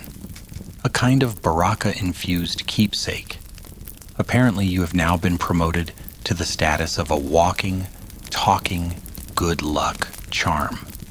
You start to think that maybe those Seljuk patrols from your earlier missions weren't so bad after all. At least they just wanted to potentially arrest or kill you, not lovingly dismantle your wardrobe thread by thread. Your two Fidai companions try to create some space, their expressions a mixture of alarm and utter disbelief. You, remembering the master's words, try to remain the calm eye of the storm. It's incredibly difficult when the storm is trying to unfasten your belt as a souvenir. You raise a hand, your voice calm but carrying. "Good people, we appreciate your sentiments, but we must return to our duties." You manage to guide your horse through the throng, which parts reluctantly, still reaching, still exclaiming. By the time you are clear of the village, your cloak is missing a few noticeable threads, a button is gone from your tunic, and you're fairly certain someone tried to snip a lock of your horse's mane. Riding back to Alamut, one of your companions, a younger Fidai named Jamal, shakes his head. "I have never," he says, his voice filled with awe and a touch of terror, "seen anything like it. They looked at you as if you were the Mahdi himself, come to deliver them from slightly inflated goat prices. You just sigh, feeling the familiar weight of your unique predicament. You successfully delivered the master's warning. You upheld Alamut's authority. And in the process, you've apparently become a minor saint, a local legend, and a prime source for artisanal talisman components. You can only imagine the master's reaction. He wanted you to stand in the light correctly, not become a human craft project for an entire village. This fame becoming physical is a whole new level of complicated. The aftermath of your public mission to Chieftain Bayram's village and the subsequent, rather enthusiastic souvenir hunt by the local populace echoes through the austere corridors of Alamut like a particularly loud and uninvited ballad. Stories of Robert the Protector, Robert the Unflinching, and more worryingly, Robert whose very cloak possesses a fragment of the Imam's own baraka, circulate with the kind of speed and embellishment that would make a professional storyteller blush. You, Robert, become a sort of reluctant, internal celebrity, a walking cautionary tale, and, most uncomfortably, a catalyst for a whole new set of internal disciplinary headaches for the master and his long-suffering lieutenants. The first manifestation of this is a subtle undercurrent of jealousy among some of your peers. These are dedicated men, fida'is, who have spent years honing their skills in obscurity, who have undertaken perilous missions with no expectation of reward or recognition beyond the quiet satisfaction of a duty fulfilled. That, after all, is the essence of their calling.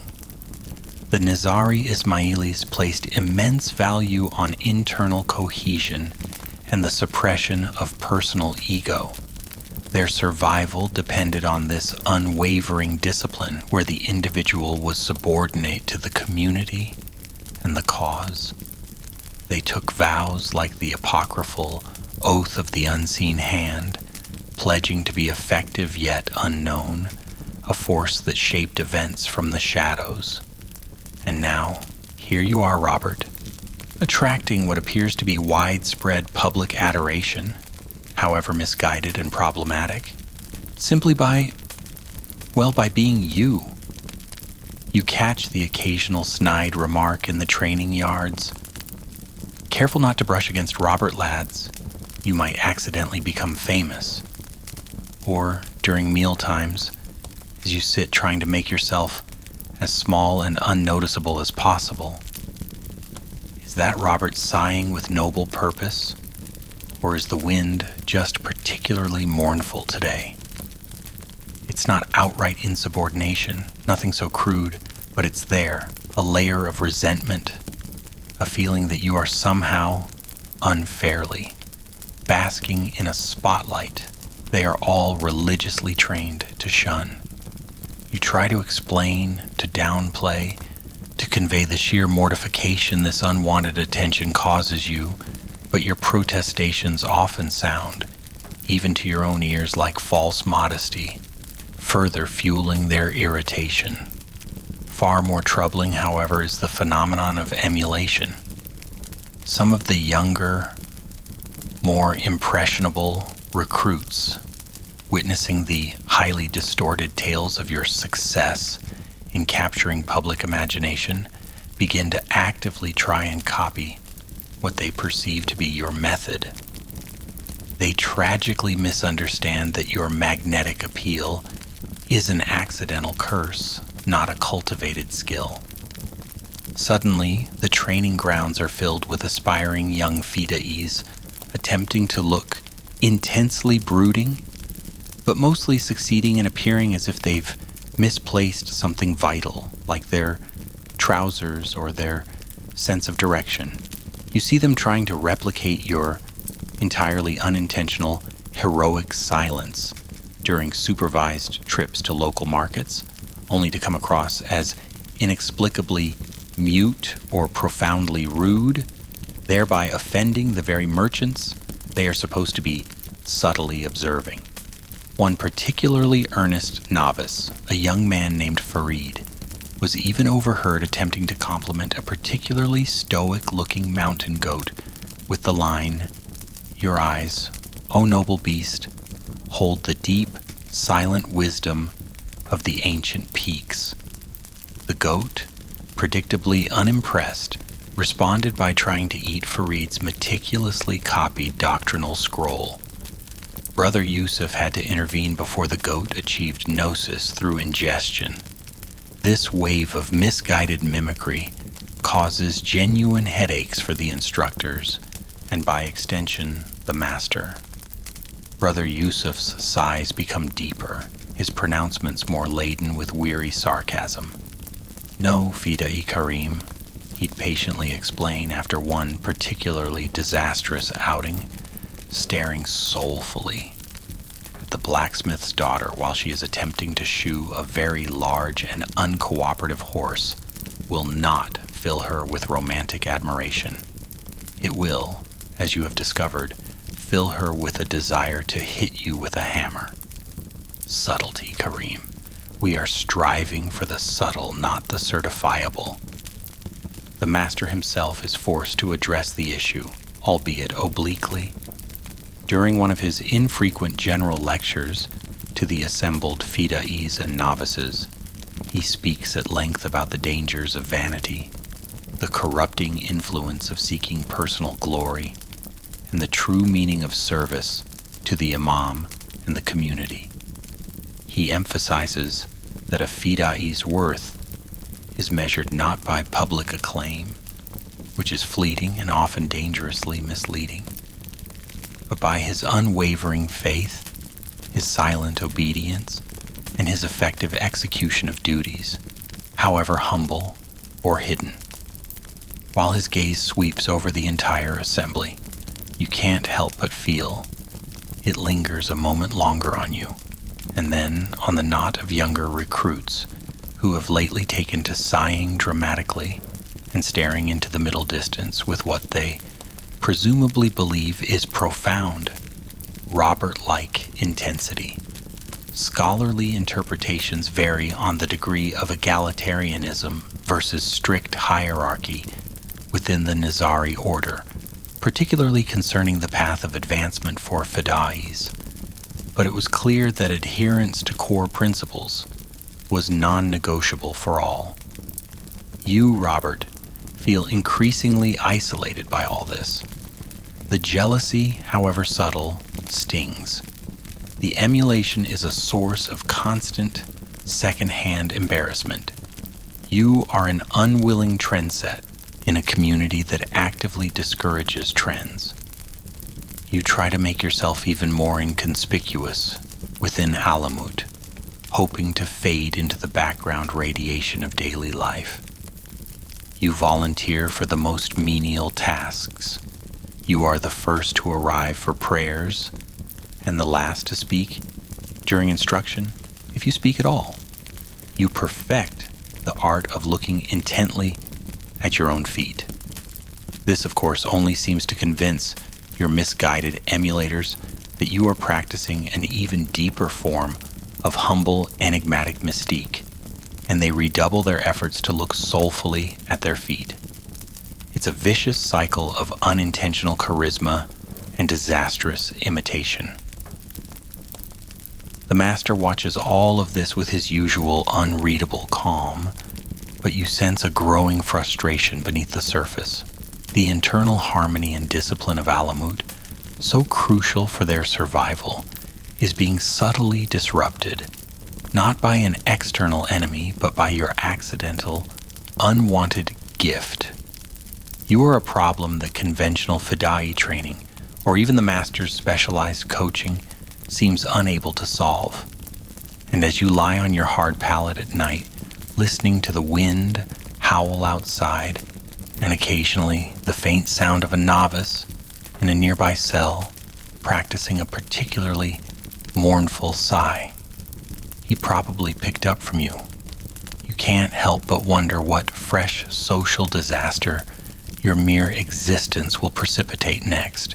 The internal dynamics at Alamut, with the undercurrent of jealousy and the frankly alarming trend of younger recruits trying to emulate your accidental mystique, weighs heavily on you, Robert.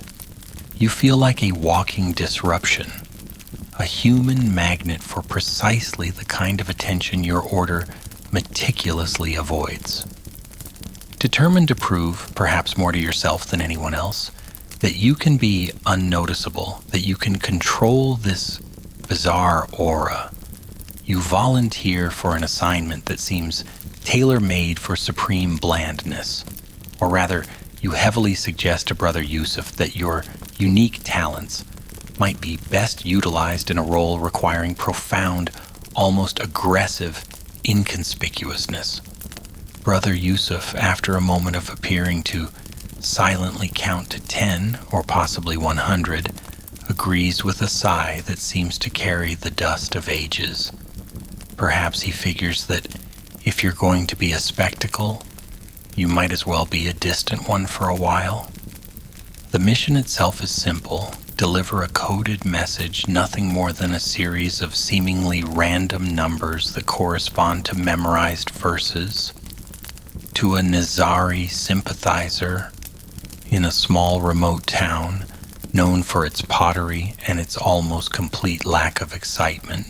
The town Xlll, literally fortress of clay, is situated on a less traveled trade route.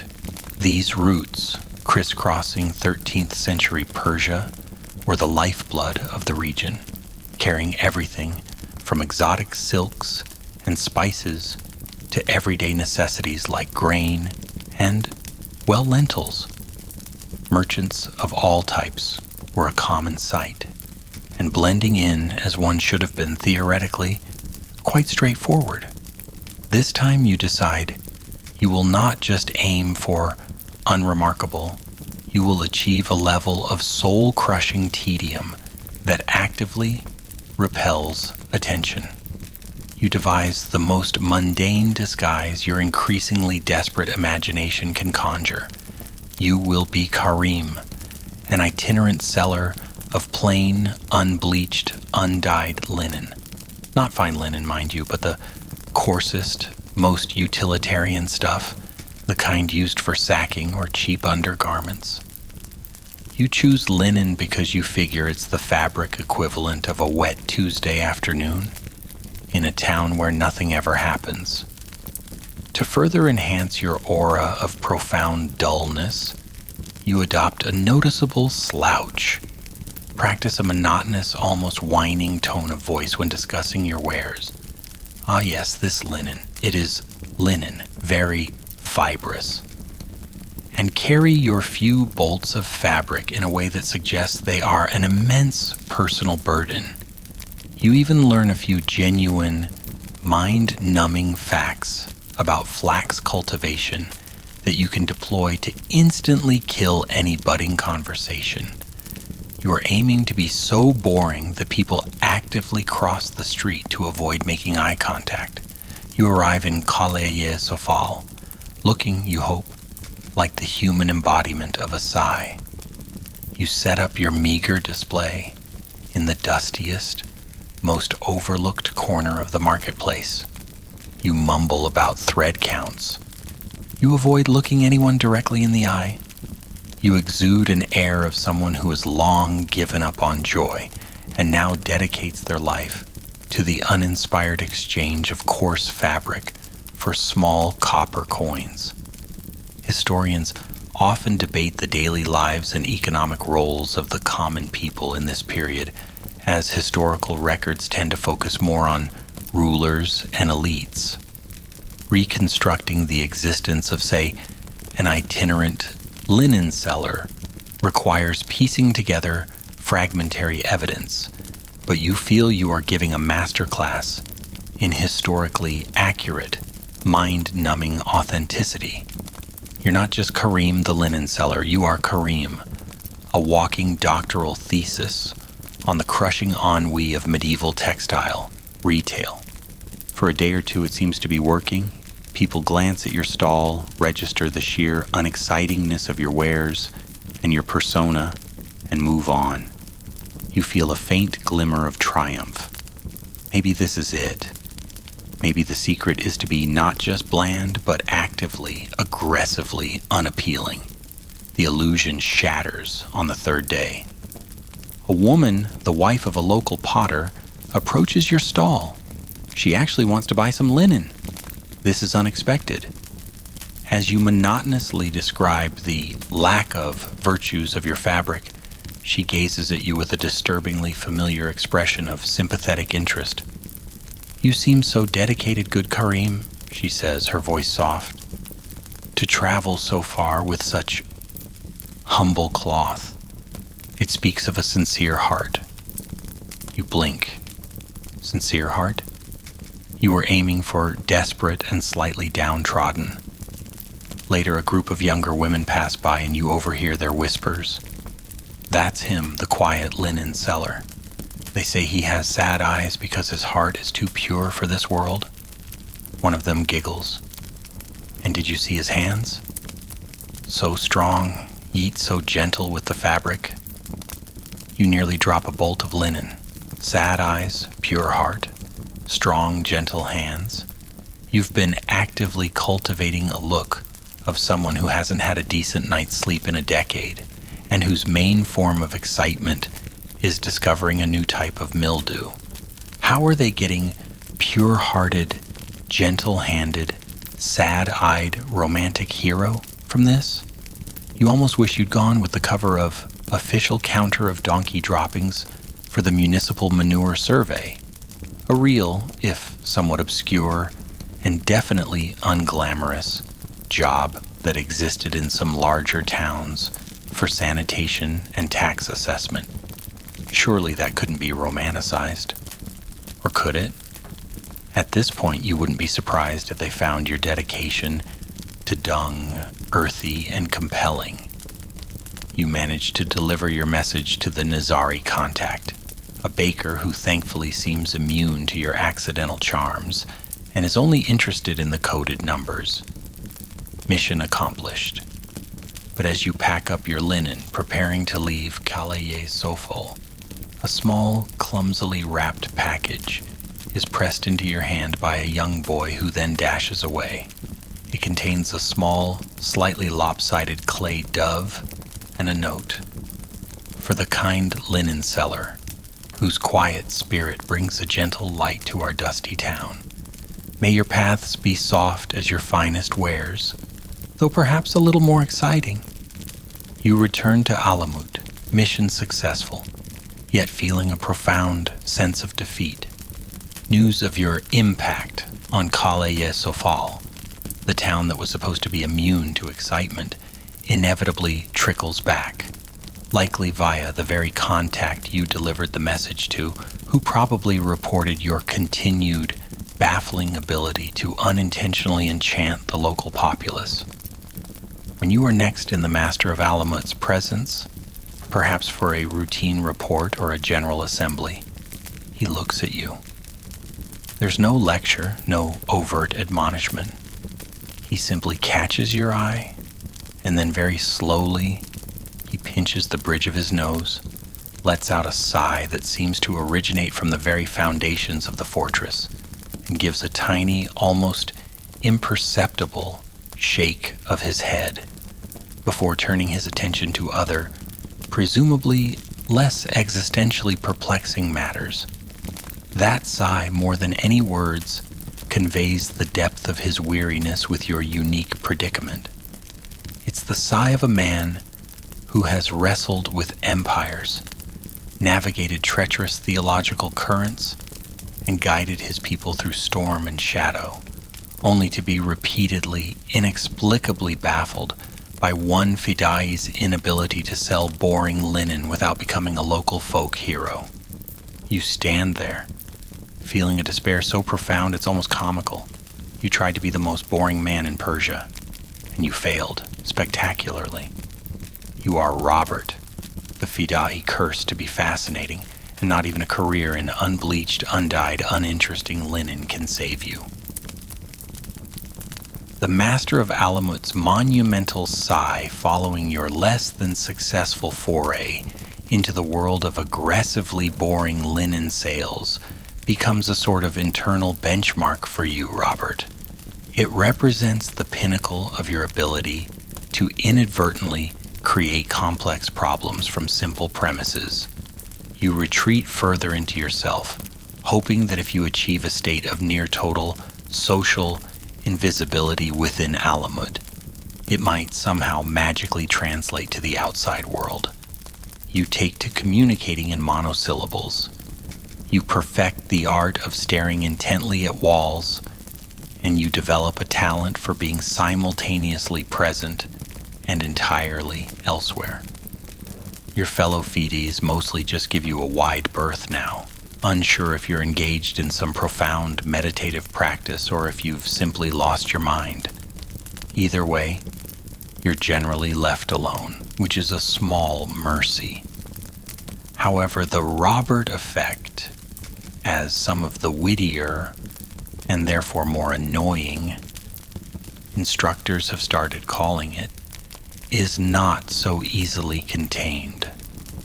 While you are practicing your advanced techniques of personal obscurity within the fortress, your reputation, like a particularly tenacious vine, continues to grow and spread in the world outside, producing some truly awkward fruit. The Nizari Ismaili order, while demanding extreme dedication and often a suspension of personal life for its active fidais, existed within a broader society that, of course, included families, marriages, and the continuation of lineages. The social structures and family life within Nizari Ismaili society, particularly within fortress communities like Alamut, are not fully understood, with debates on how they balanced communal living, religious devotion, and dynastic continuity.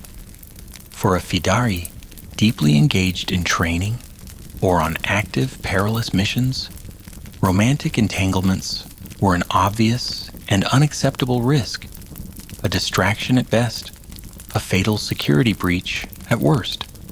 An unwritten code stronger than any vow dictated a strategic celibacy, a purity of focus on the mission, and the esoteric truths of the faith. Your heart and mind belonged to the Imam and the community, not to any one individual who could compromise that singular devotion. This principle, so clear and vital for the Order's survival, now runs headlong into the relentless efforts of your entirely unintentional, geographically dispersed, and alarmingly persistent fan club. It begins with messages, not just the crumpled notes left by starstruck villagers anymore. These are more formal. A polite inquiry arrives from a minor chieftain in a valley allied with Alamut. He has heard, through remarkably detailed local gossip, of a young Fidai of exceptional piety and remarkable courage known as Robert. He mentions quite casually that he has a daughter of marriageable age, also renowned for her piety and conveniently her quiet and unassuming nature.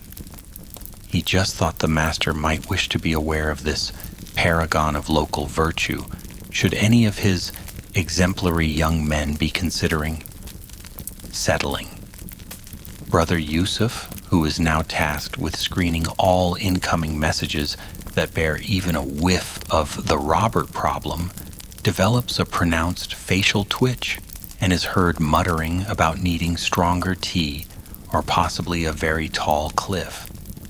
Then there's the pilgrim, a rather determined matron from that village where you inadvertently became a local hero and provider of sacred cloak threads, actually undertakes the arduous journey to the foothills below Alamut.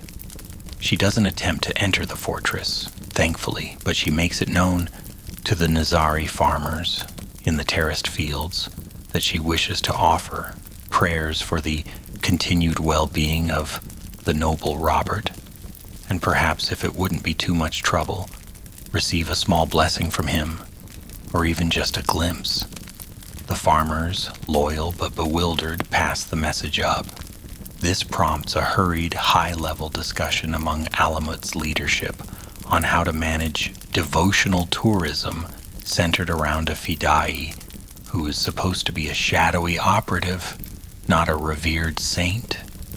You start to feel like a holy relic that's inconveniently still alive and capable of causing diplomatic incidents.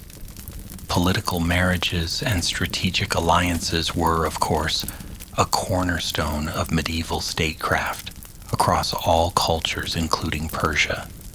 Powerful families often cemented ties through the judicious pairing of their offspring. While the Nizari Fidais were generally outside this particular game, the broader Nizari community, including its leaders and influential families, certainly engaged in such practices to strengthen their position. Your fame is now creating a situation where external parties are attempting to leverage your perceived heroic status for their own ends, whether it's a genuine desire for a blessed son-in-law or a more calculated attempt to curry favor with Alamut, the master of Alamut, with his infinite patience now audibly fraying when your name is mentioned, has to dispatch trusted envoys to politely decline these overtures without causing offense. This requires immense diplomatic skill. How do you tell an allied chieftain that his pious daughter is wonderful, but your star fidai is currently on a sacred vow of not accidentally acquiring any more admirers, especially those with dowries? They even have to invent a few new, highly specific and incredibly eccentric Nizari customs on the fly. One such custom, hastily concocted by a flustered brother Yusuf, apparently dictates that a fidai of your particular spiritual resonance must first successfully count all the pebbles on a specific and entirely fictional, sacred mountain path, blindfolded during a hailstorm, before he can even contemplate matters of the heart or family. Surprisingly, this seems to deter some of the more direct approaches, though it also adds another layer to your already outlandish legend. Robert, the pebble-counting ascetic of the hailstorm path. For you, Robert, all of this is a source of profound, almost unbearable awkwardness. You are a walking, talking breach of the Fidai code of unobtrusiveness. The unwritten rules about avoiding attachments are not just rules you are following.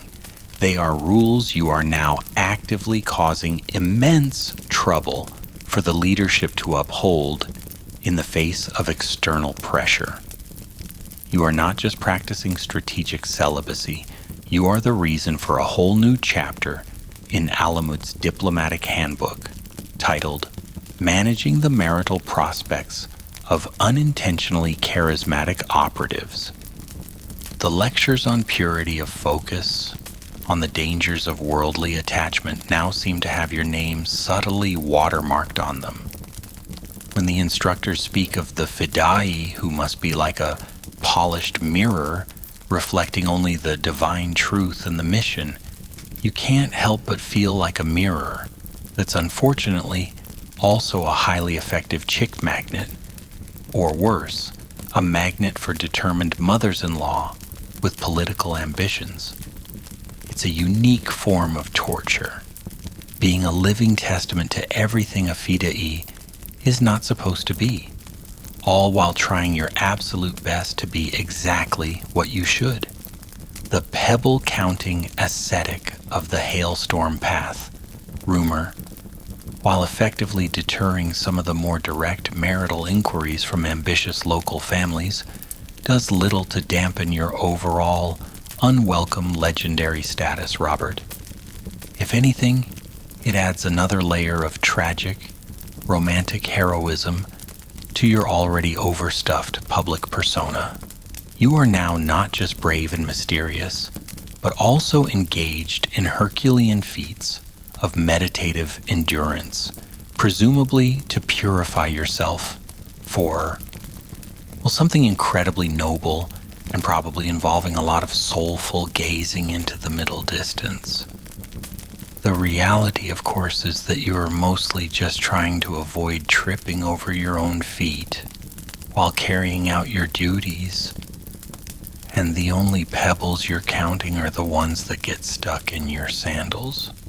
The master of Alamut, a man renowned for his strategic acumen and ability to adapt to shifting political landscapes, observes the ongoing Robert phenomenon with what can only be described as a level of frustration that transcends mere annoyance and approaches a state of cosmic bewilderment. The Nizari leadership was known for its adaptability and strict internal discipline, constantly refining its methods to ensure the order's survival. New challenges necessitated new solutions. And you, Robert, are a very new, very unique, and very persistent challenge. The tipping point isn't a single dramatic event, but rather a slow, relentless accumulation of Robert-related disruptions. More perfumed letters arrive, somehow bypassing the increasingly vigilant gatekeepers. One particularly persistent admirer has apparently developed a system involving a very agile cat and a small pouch. Reports filter back from Fida'is on other missions that villagers in distant, previously untroubled locales are now asking when the famous Robert might grace them with his heroic and presumably cloak thread shedding presence. The final straw, perhaps, is when a young, overzealous Fida'i, one of your most dedicated, if least competent emulators, attempts to project enigmatic intensity while buying barley in a crucial border town, and instead manages to convince the local magistrate that he is a Seljuk spy, feigning idiocy, leading to a minor diplomatic incident that requires 3 days of delicate unraveling by more experienced operatives. The master, it is said, upon hearing of this latest debacle, did not shout. He did not rage. He simply closed his eyes, remained silent for a full 5 minutes, an eternity in Alamut time, and then summoned his senior instructors and advisors. The result is the new Protocols for External Conduct, a document whispered about in hushed, slightly resentful tones throughout Alamut.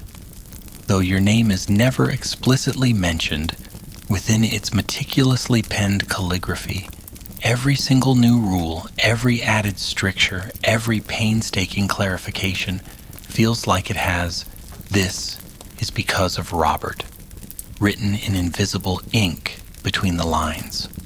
Suddenly, life for all Fidas undertaking missions outside Alamut becomes significantly more regimented and significantly more annoying.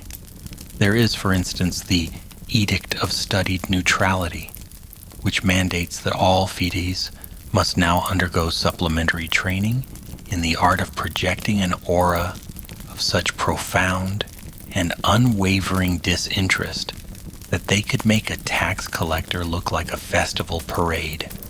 You, Robert, are not asked to lead these sessions, thankfully, but you often see Brother Yusuf demonstrating incorrect techniques by mimicking some of your past, disastrously charismatic moments.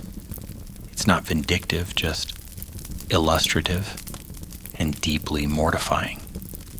Then there's the paired market interaction mandate, colloquially known as the no Fidai shops alone rule. Henceforth, any venture into a public marketplace must be undertaken by a minimum of 2 Fidais, one to conduct the necessary transaction, and the other to act as a social buffer and charisma dampener, whose sole job is to look even more bored and uninterested than the first Fidai. thereby creating a sort of black hole of social engagement. You suspect this second role was practically designed with your skill set in mind, except you're the reason it exists. Verbal exchanges with non-order members are now to be kept to a length and complexity previously reserved for communicating with particularly slow-witted farm animals. A list of approved, standardized phrases for benign interaction is circulated. These phrases are masterpieces of content-free communication, such as, "The weather is indeed occurring," and "The price of lentils is a matter of ongoing interest." The new rulebook containing these gems is thicker than any sacred text, and many Fideis grumble, far more open to confusing interpretation, especially the diagrams illustrating acceptable degrees of non-committal head inclination. The degree to which the leaders at Alamut micromanage the daily lives and conduct of their Fideis is subject to speculation, but this new level of oversight feels unprecedented, even for an order known for its discipline. And in what many consider a direct and deeply personal nod to your past exploits, a new addendum appears. Under no circumstances are Fideis to accept unsolicited baked goods, small handcrafted avian figurines, or individual threads from their own garments as tribute. Should such items be proffered, Fideis are to execute strategic withdrawal maneuver Gamma 7, see Appendix 4, polite evasion in the face of excessive local enthusiasm. You haven't dared look up Appendix 4, but you imagine it involves a smoke bomb and a sudden feigned interest in a distant cloud formation. The impact on your brethren is palpable. There's a new level of grumbling in the ranks. Training exercises become more tedious, laden with these new layers of social paranoia. Some of the older Fideis, men who have operated successfully for years, with a more intuitive approach to discretion, find the new rules stifling and, frankly, a bit insulting. And you, Robert, are the unspoken reason for it all. You are the ghost at the feast, the elephant in the training yard, the reason why buying a loaf of bread now requires a strategic plan, worthy of a siege. Your isolation deepens. If some were jealous before, now they are actively inconvenienced. You try to make yourself smaller, quieter, to apologize with your entire being for the trouble you've caused. The master, when you do encounter him, now has a particular way of looking at you, a look of profound, almost philosophical resignation, as if you are a natural disaster he has finally given up trying to predict and is now simply managing the fallout from. He doesn't lecture you anymore. He just sighs. That one eloquent sigh has become the soundtrack to your life at Alamut. It is the sigh of a man who has faced down empires, but is utterly defeated by one Fidai's inability to be boring. Some monastic orders in distant Christian lands, you'd heard, had rules about things like custody of the eyes, where monks were to keep their gaze lowered to avoid worldly distractions. You reflect that the Nazaris might soon need a rule about custody of the entire persona just for you. The New Protocols for External Conduct, or Robert's Rules of Order, as they are more commonly and resentfully known amongst your brethren, cast a long, tedious shadow over daily life at Alamut. You, Robert, become a living embodiment of why Fideis can't have nice or even remotely interesting interactions with the outside world. Your assignments, for a long while, are confined to tasks within the fortress walls that require minimal human contact, cataloging ancient scrolls in the deepest, dustiest part of the library, perhaps, or meditating on the virtues of silence in a very remote, very solitary cell. It's a kind of internal exile, a quarantine for the contagiously charismatic. You almost missed the days of being a linen seller. At least then you got some fresh air, even if it was perfumed with unwanted admiration. But even Alamut, for all its self-sufficiency, cannot always afford to sideline a trained fidai, especially one with your particular and usually non-problematic skill set. A situation arises, a critical one. A highly placed Nizari sympathizer within the Seljuk administration in the city of Isfahan has come into possession of documents detailing a planned offensive against several outlying Nizari strongholds. Getting these documents, or at least their verified contents, to Alamut is paramount. The sympathizer, a nervous scholar named Ibn Yusuf, is too timid to attempt the delivery himself. He will only entrust the information to a fidai he has met before, someone he, mistakenly, believes to be a master of subtle, scholarly discretion. That fidai, unfortunately, is you, Robert. You had briefly encountered Ibn Yusuf during your ill-fated mission in Ray before the full extent of your allure problem had become legendary. He had apparently mistaken your then attempts at being a boring scribe for genuine intellectual gravitas. The master of Alamut, upon learning that you are the only operative Ibn Yusuf will deal with directly, is said to have stared at a crack in the ceiling for a full 10 minutes before letting out a sigh that reportedly caused a small avalanche on a nearby, very junior mountain. With extreme reluctance and surrounded by more caveats and contingency plans than would normally accompany a mission into the heart of Baghdad, your participation is authorized. You are to be part of a small, elite team led by Brother Kamal, a veteran fidai whose face looks like it was carved from granite by a particularly disgruntled sculptor, and whose patience for frivolity is famously non-existent. He is, in short, the perfect antidote to your unintentional charm. The mission plan is meticulous.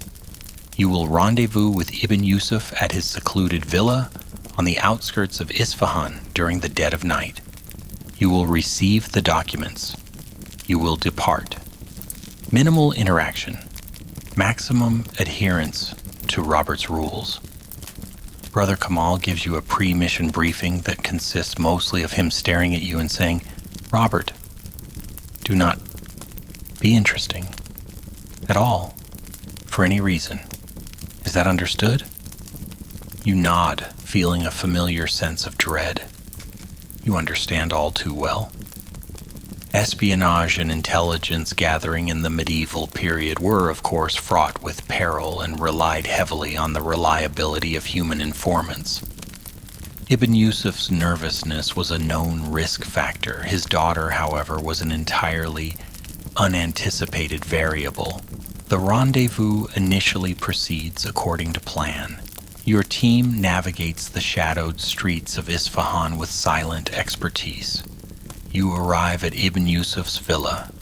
He is a bundle of nerves, his hands trembling as he ushers you and Brother Kamal into his study. He speaks in hushed, urgent tones, explaining the contents of the documents, his relief at your arrival palpable. He clearly remembers you as the serious young scholar from Ray. So far, so good. You are being the epitome of uninteresting professional silence. Then disaster, in a very pretty embroidered silk dress, walks in. It is Amira, Ibn Yusuf's teenage daughter. She carries a tray with refreshments, an excuse, no doubt, to observe the mysterious late-night visitors, and her eyes, wide and dark, fix on you, Robert, with an intensity that makes your blood run cold. Oh, not again. You are standing in the shadows, cloaked, saying nothing, the very picture of a clandestine operative. Yet somehow, in the flickering lamplight, she sees Who knows what she sees? A tragic hero, a noble warrior, a man who desperately wishes the floor would swallow him whole? Ibn Yusuf, flustered, tries to shoo her away. Not now, Amira. These gentlemen are busy with important scholarly matters. But Amira is not to be deterred. She approaches you, ignoring Brother Kamal's sudden resemblance to a thundercloud. You are the one my father spoke of, she says, her voice a breathless whisper. The wise man from the mountains. She holds out a small, intricately carved wooden nightingale. I made this for you. A token.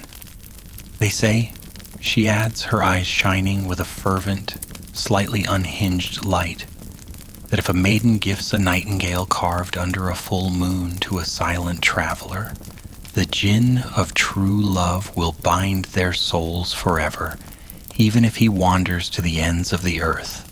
This particular folk belief, you realize with horror, is not in any of your Fidai training manuals.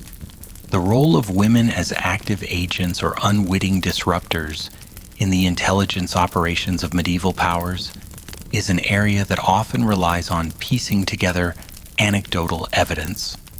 But you are currently experiencing a very vivid, very disruptive primary source.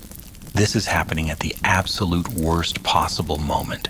Ibn Yusuf is about to hand over the crucial documents. Your team is on a knife edge, aware of Seljuk patrols in the area, and Amira is staging a one-woman romantic intervention, complete with enchanted love tokens and jinn-assisted soul binding. Brother Kamal looks like he's about to spontaneously combust. Young lady, Kamal begins, his voice a low growl, but Amira cuts him off, her attention solely on you. You must take it, she insists, tears welling in her eyes as you stand there, frozen in an agony of indecision. If you refuse, the jinn will be angered, and our love will be cursed with eternal sorrow and probably a plague of locusts. The mission is teetering on the brink of utter, ludicrous failure. Ibn Yusuf is wringing his hands, muttering apologies. You can practically hear the seconds ticking away towards discovery. You reflect, in a moment of sheer panic, that your Fidai specialty is clearly crisis de-escalation, romantic subplots, occult division. It's a niche field, but you're undeniably a pioneer, possibly its only practitioner. Drawing on every scrap of the master's social evasion training and a healthy dose of desperation, you make a decision. You take the nightingale. You give a tiny, almost imperceptible bow. Your kindness, you murmur, your voice carefully devoid of all emotion, and you hope romantic promise, is noted. May your jinn be placid. You then immediately turn back to Ibn Yusuf, your expression all business. The documents, if you please. Time is of the essence. Your abrupt, if polite, acceptance and immediate pivot seems to momentarily stun Amira into silence.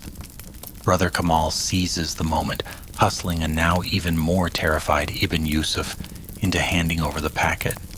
The exchange is made. Your team melts back into the night, leaving behind a, hopefully, placated maiden, a deeply embarrassed scholar, and the lingering scent of potential locust plagues. Back at Alamut, days later, the mission is declared a success. The documents are invaluable. The planned Seljuk offensive is preempted. Yet there are no celebrations for your team. Brother Kamal's report details, in grim, unsparing prose, the Nightingale incident. The Master of Alamut listens to this latest chapter in the saga of Robert the Irresistible without a single sigh. This time his silence is even more terrifying. He simply looks at you, a long, contemplative look that seems to pierce your very soul, and then dismisses everyone. There is no praise for your quick thinking, no acknowledgement of the vital intelligence you helped secure. There is only the unspoken crushing weight of your continued, inexplicable, mission-threatening magnetism. You suspect Appendix 5 of Robert's Rules is currently being drafted, probably titled Protocol for Encounters with Jinn-Influenced Admirers and Their Small Wooden Birds. The Mongol storm, when it finally breaks in full force upon the Nizari strongholds of Persia, is everything a Fidai, like you, Robert, was trained to combat, and yet so much more than anyone could have truly prepared for. Alamut, the eagle's nest, a symbol of Ismaili resilience for over a century and a half, eventually falls in 1256 to the relentless siege engines and overwhelming numbers of Hulagu Khan. The libraries, filled with irreplaceable knowledge and the esoteric wisdom of generations, are put to the torch. The community is scattered, its leaders eventually killed or driven into deeper hiding. The era of the Nizari state in Persia comes to a bloody, brutal end. You survive. How precisely is a blur of desperate fighting, narrow escapes, and the quiet, grim determination that has always been the hallmark of your order. Perhaps you were in one of the smaller fortresses that held out longer, or perhaps you were part of a band that managed to slip through the Mongol lines during the final, chaotic days. The years that follow are a desperate struggle for mere existence. You are older now, your face etched with lines that speak not of brooding mystique, but of genuine hardship and loss. The Robert problem, your once all-consuming curse of unwanted allure, is now a distant, almost laughable memory, a trivial concern from a world that no longer exists. No one tries to snip threads from your ragged cloak anymore. They are too busy trying to find their next meal or avoid the roving Mongol patrols. If anything, the gaunt, haunted look you now possess probably serves as a rather effective admirer repellent, a small mercy decades too late. You find yourself perhaps in a hidden mountain village in Dalim, or a quiet, anonymous quarter of a distant city like Tabriz, one of the few Nizari faithful still clinging to the traditions, to the batin, the inner truth, that the Mongols could not extinguish with fire and sword. You meet occasionally, secretly, with other survivors, sharing news, preserving fragments of texts, remembering the esoteric interpretations, the ta'wil, that gave meaning to your faith, a complex system of understanding the divine that you know the outside world will never comprehend. One evening you might find yourself sharing a meager meal of dates and coarse bread with an old man, another survivor, perhaps someone who once served the master of Alamut, or even a younger Fidai, who looks to you now as an elder. The master you knew, the one who despaired of your unintended charisma, likely perished in the cataclysm or in its immediate aftermath. But his teachings, his weary sighs, his attempts to guide you, they remain. And as you sit there in the quiet of a hidden room, the wind perhaps whistling outside, a pale imitation of the proud gales of Alamut, you reflect on what it was all for. The discipline, the sacrifice, the years of study, the intricate dance of survival and statecraft. And you think about how your order, the Nizari Ismailis, will be remembered. It's a deeply unrelaxing thought, with a certainty that chills you more than any mountain wind, that it will not be for your vast libraries, your patronage of scholars and scientists, your complex theological doctrines, or your desperate struggle to carve out a space for your community in a hostile world. It It will not be for the nuanced understanding of faith that valued both the zahir and the batin. No, that would be too accurate, too mundane perhaps for the storytellers. Instead, you foresee a future where your order is reduced to a single lurid word: assassins. You can almost hear the whispers starting, the tales spun by crusader chroniclers from their brief, often terrified encounters in Syria, or by travelers like Marco Polo, who would later write of secret gardens of paradise and drug-fueled devotees. Sensationalist fantasies that bore little resemblance to the austere, intellectually rigorous reality of Alamut, the process by which the Nizari Ismailis were transformed in popular imagination from a significant religio-political force into the assassins of legend, is a complex subject, you realize, one that would involve medieval propaganda, the wild imaginings of distant enemies, and the later romanticization by writers in lands you've never even heard of. All that meticulous effort, the years of training to be unseen, unheard, unknown, all of it would be twisted. Your brothers who dedicated their lives to a profound spiritual path and the service of their imam would become stock villains, shadowy figures, lurking in tales told to frighten children or entertain the bored.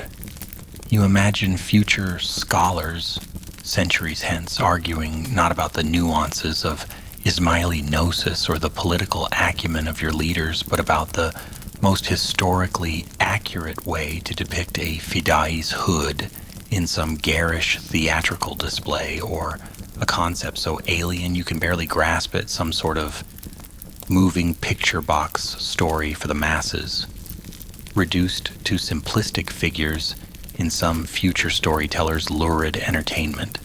It's a legacy of profound misunderstanding. A bitter smile might touch your lips.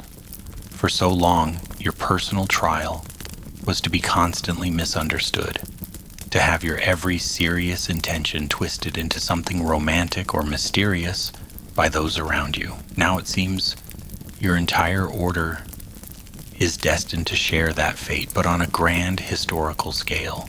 Your curse was merely a prelude, a small personal foreshadowing of a much larger, more enduring misrepresentation. All that training, all that devotion, all that sacrifice, only to become a caricature, a footnote in history remembered for all the wrong reasons, for things you never were. You look at your gnarled hands, hands that once fumbled with unwanted love tokens and later gripped a sword against the Mongol tide. The fame you once inadvertently attracted is long gone, replaced by the anonymity of survival. And yet the irony remains. The world, it seems, will always find you, and your kind, fascinating, just never for the right reasons. It's a legacy that offers no peace, no quiet satisfaction, only the weary understanding that truth is often the first casualty, not just of war, but of history itself. And that, for a man who dedicated his life to a hidden truth, is perhaps the hardest fate of all to accept. And so, Robert's story, like the smoke from a snuffed-out candle, drifts into the quiet embrace of history, a tale of dedication, of unforeseen difficulties, and of a legacy destined to be as misunderstood as his own earnest intentions often were. His struggles, once so vivid and immediate, now fade into the soft, hazy distance, becoming just another whisper in the long, long corridor of time.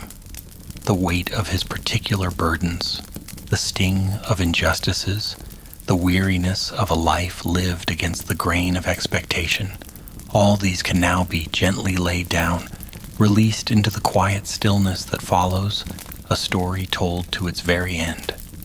And as his tale recedes, like the tide drawing slowly away from a peaceful shore, you too can feel a gentle letting go, The echoes of Alamut's winds, the distant clang of unseen training yards, the murmur of bustling marketplaces, and even the thunder of Mongol hooves, all these sounds soften now, becoming more and more distant, surrendering to the quiet comfort of your own peaceful space.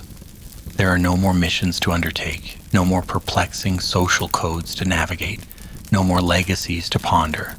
With a weary heart, there is only the here and now, this very moment of deep, settling calm. The world outside your window continues its own turnings, its own quiet rhythms, but here, in your sanctuary, everything is slowing down, becoming wonderfully, deliciously still. Feel the gentle support beneath you, the soft embrace of your blankets, a comforting weight that anchors you to this present peace. Listen to the soft, steady hum that fills your room, perhaps the gentle whir of a fan, a constant, soothing presence that lulls your thoughts into a state of serene quietude. Each breath you take is a soft wave, rising and falling, carrying you further and further away from the shores of wakefulness, out into a calm, tranquil sea of approaching dreams. There's nothing left for you to do now, nothing to solve, nothing to consider, beyond allowing this profound sense of ease to deepen with every passing moment. Imagine a soft, warm light, perhaps the color of a gentle dawn or a peaceful twilight, slowly filling your awareness, a light that soothes and comforts, dissolving any lingering tension, any remaining thought, into its own serene radiance. This light is safety, it is warmth, it is the promise of deep, restorative rest. It cradles you, holds you, reassures you that all is well and all will be well. You are drifting now so easily, so peacefully on a quiet current towards a place of wonderful, untroubled sleep. Let the last vestiges of Robert's story become a soft, indistinct murmur, a gentle lullaby that ushers you towards the quiet stillness that awaits. You are safe, you are comfortable, and you are so very, very ready to rest. You've reached the end of another cozy Nappy tale. Sleep well, and remember, you're always welcome here.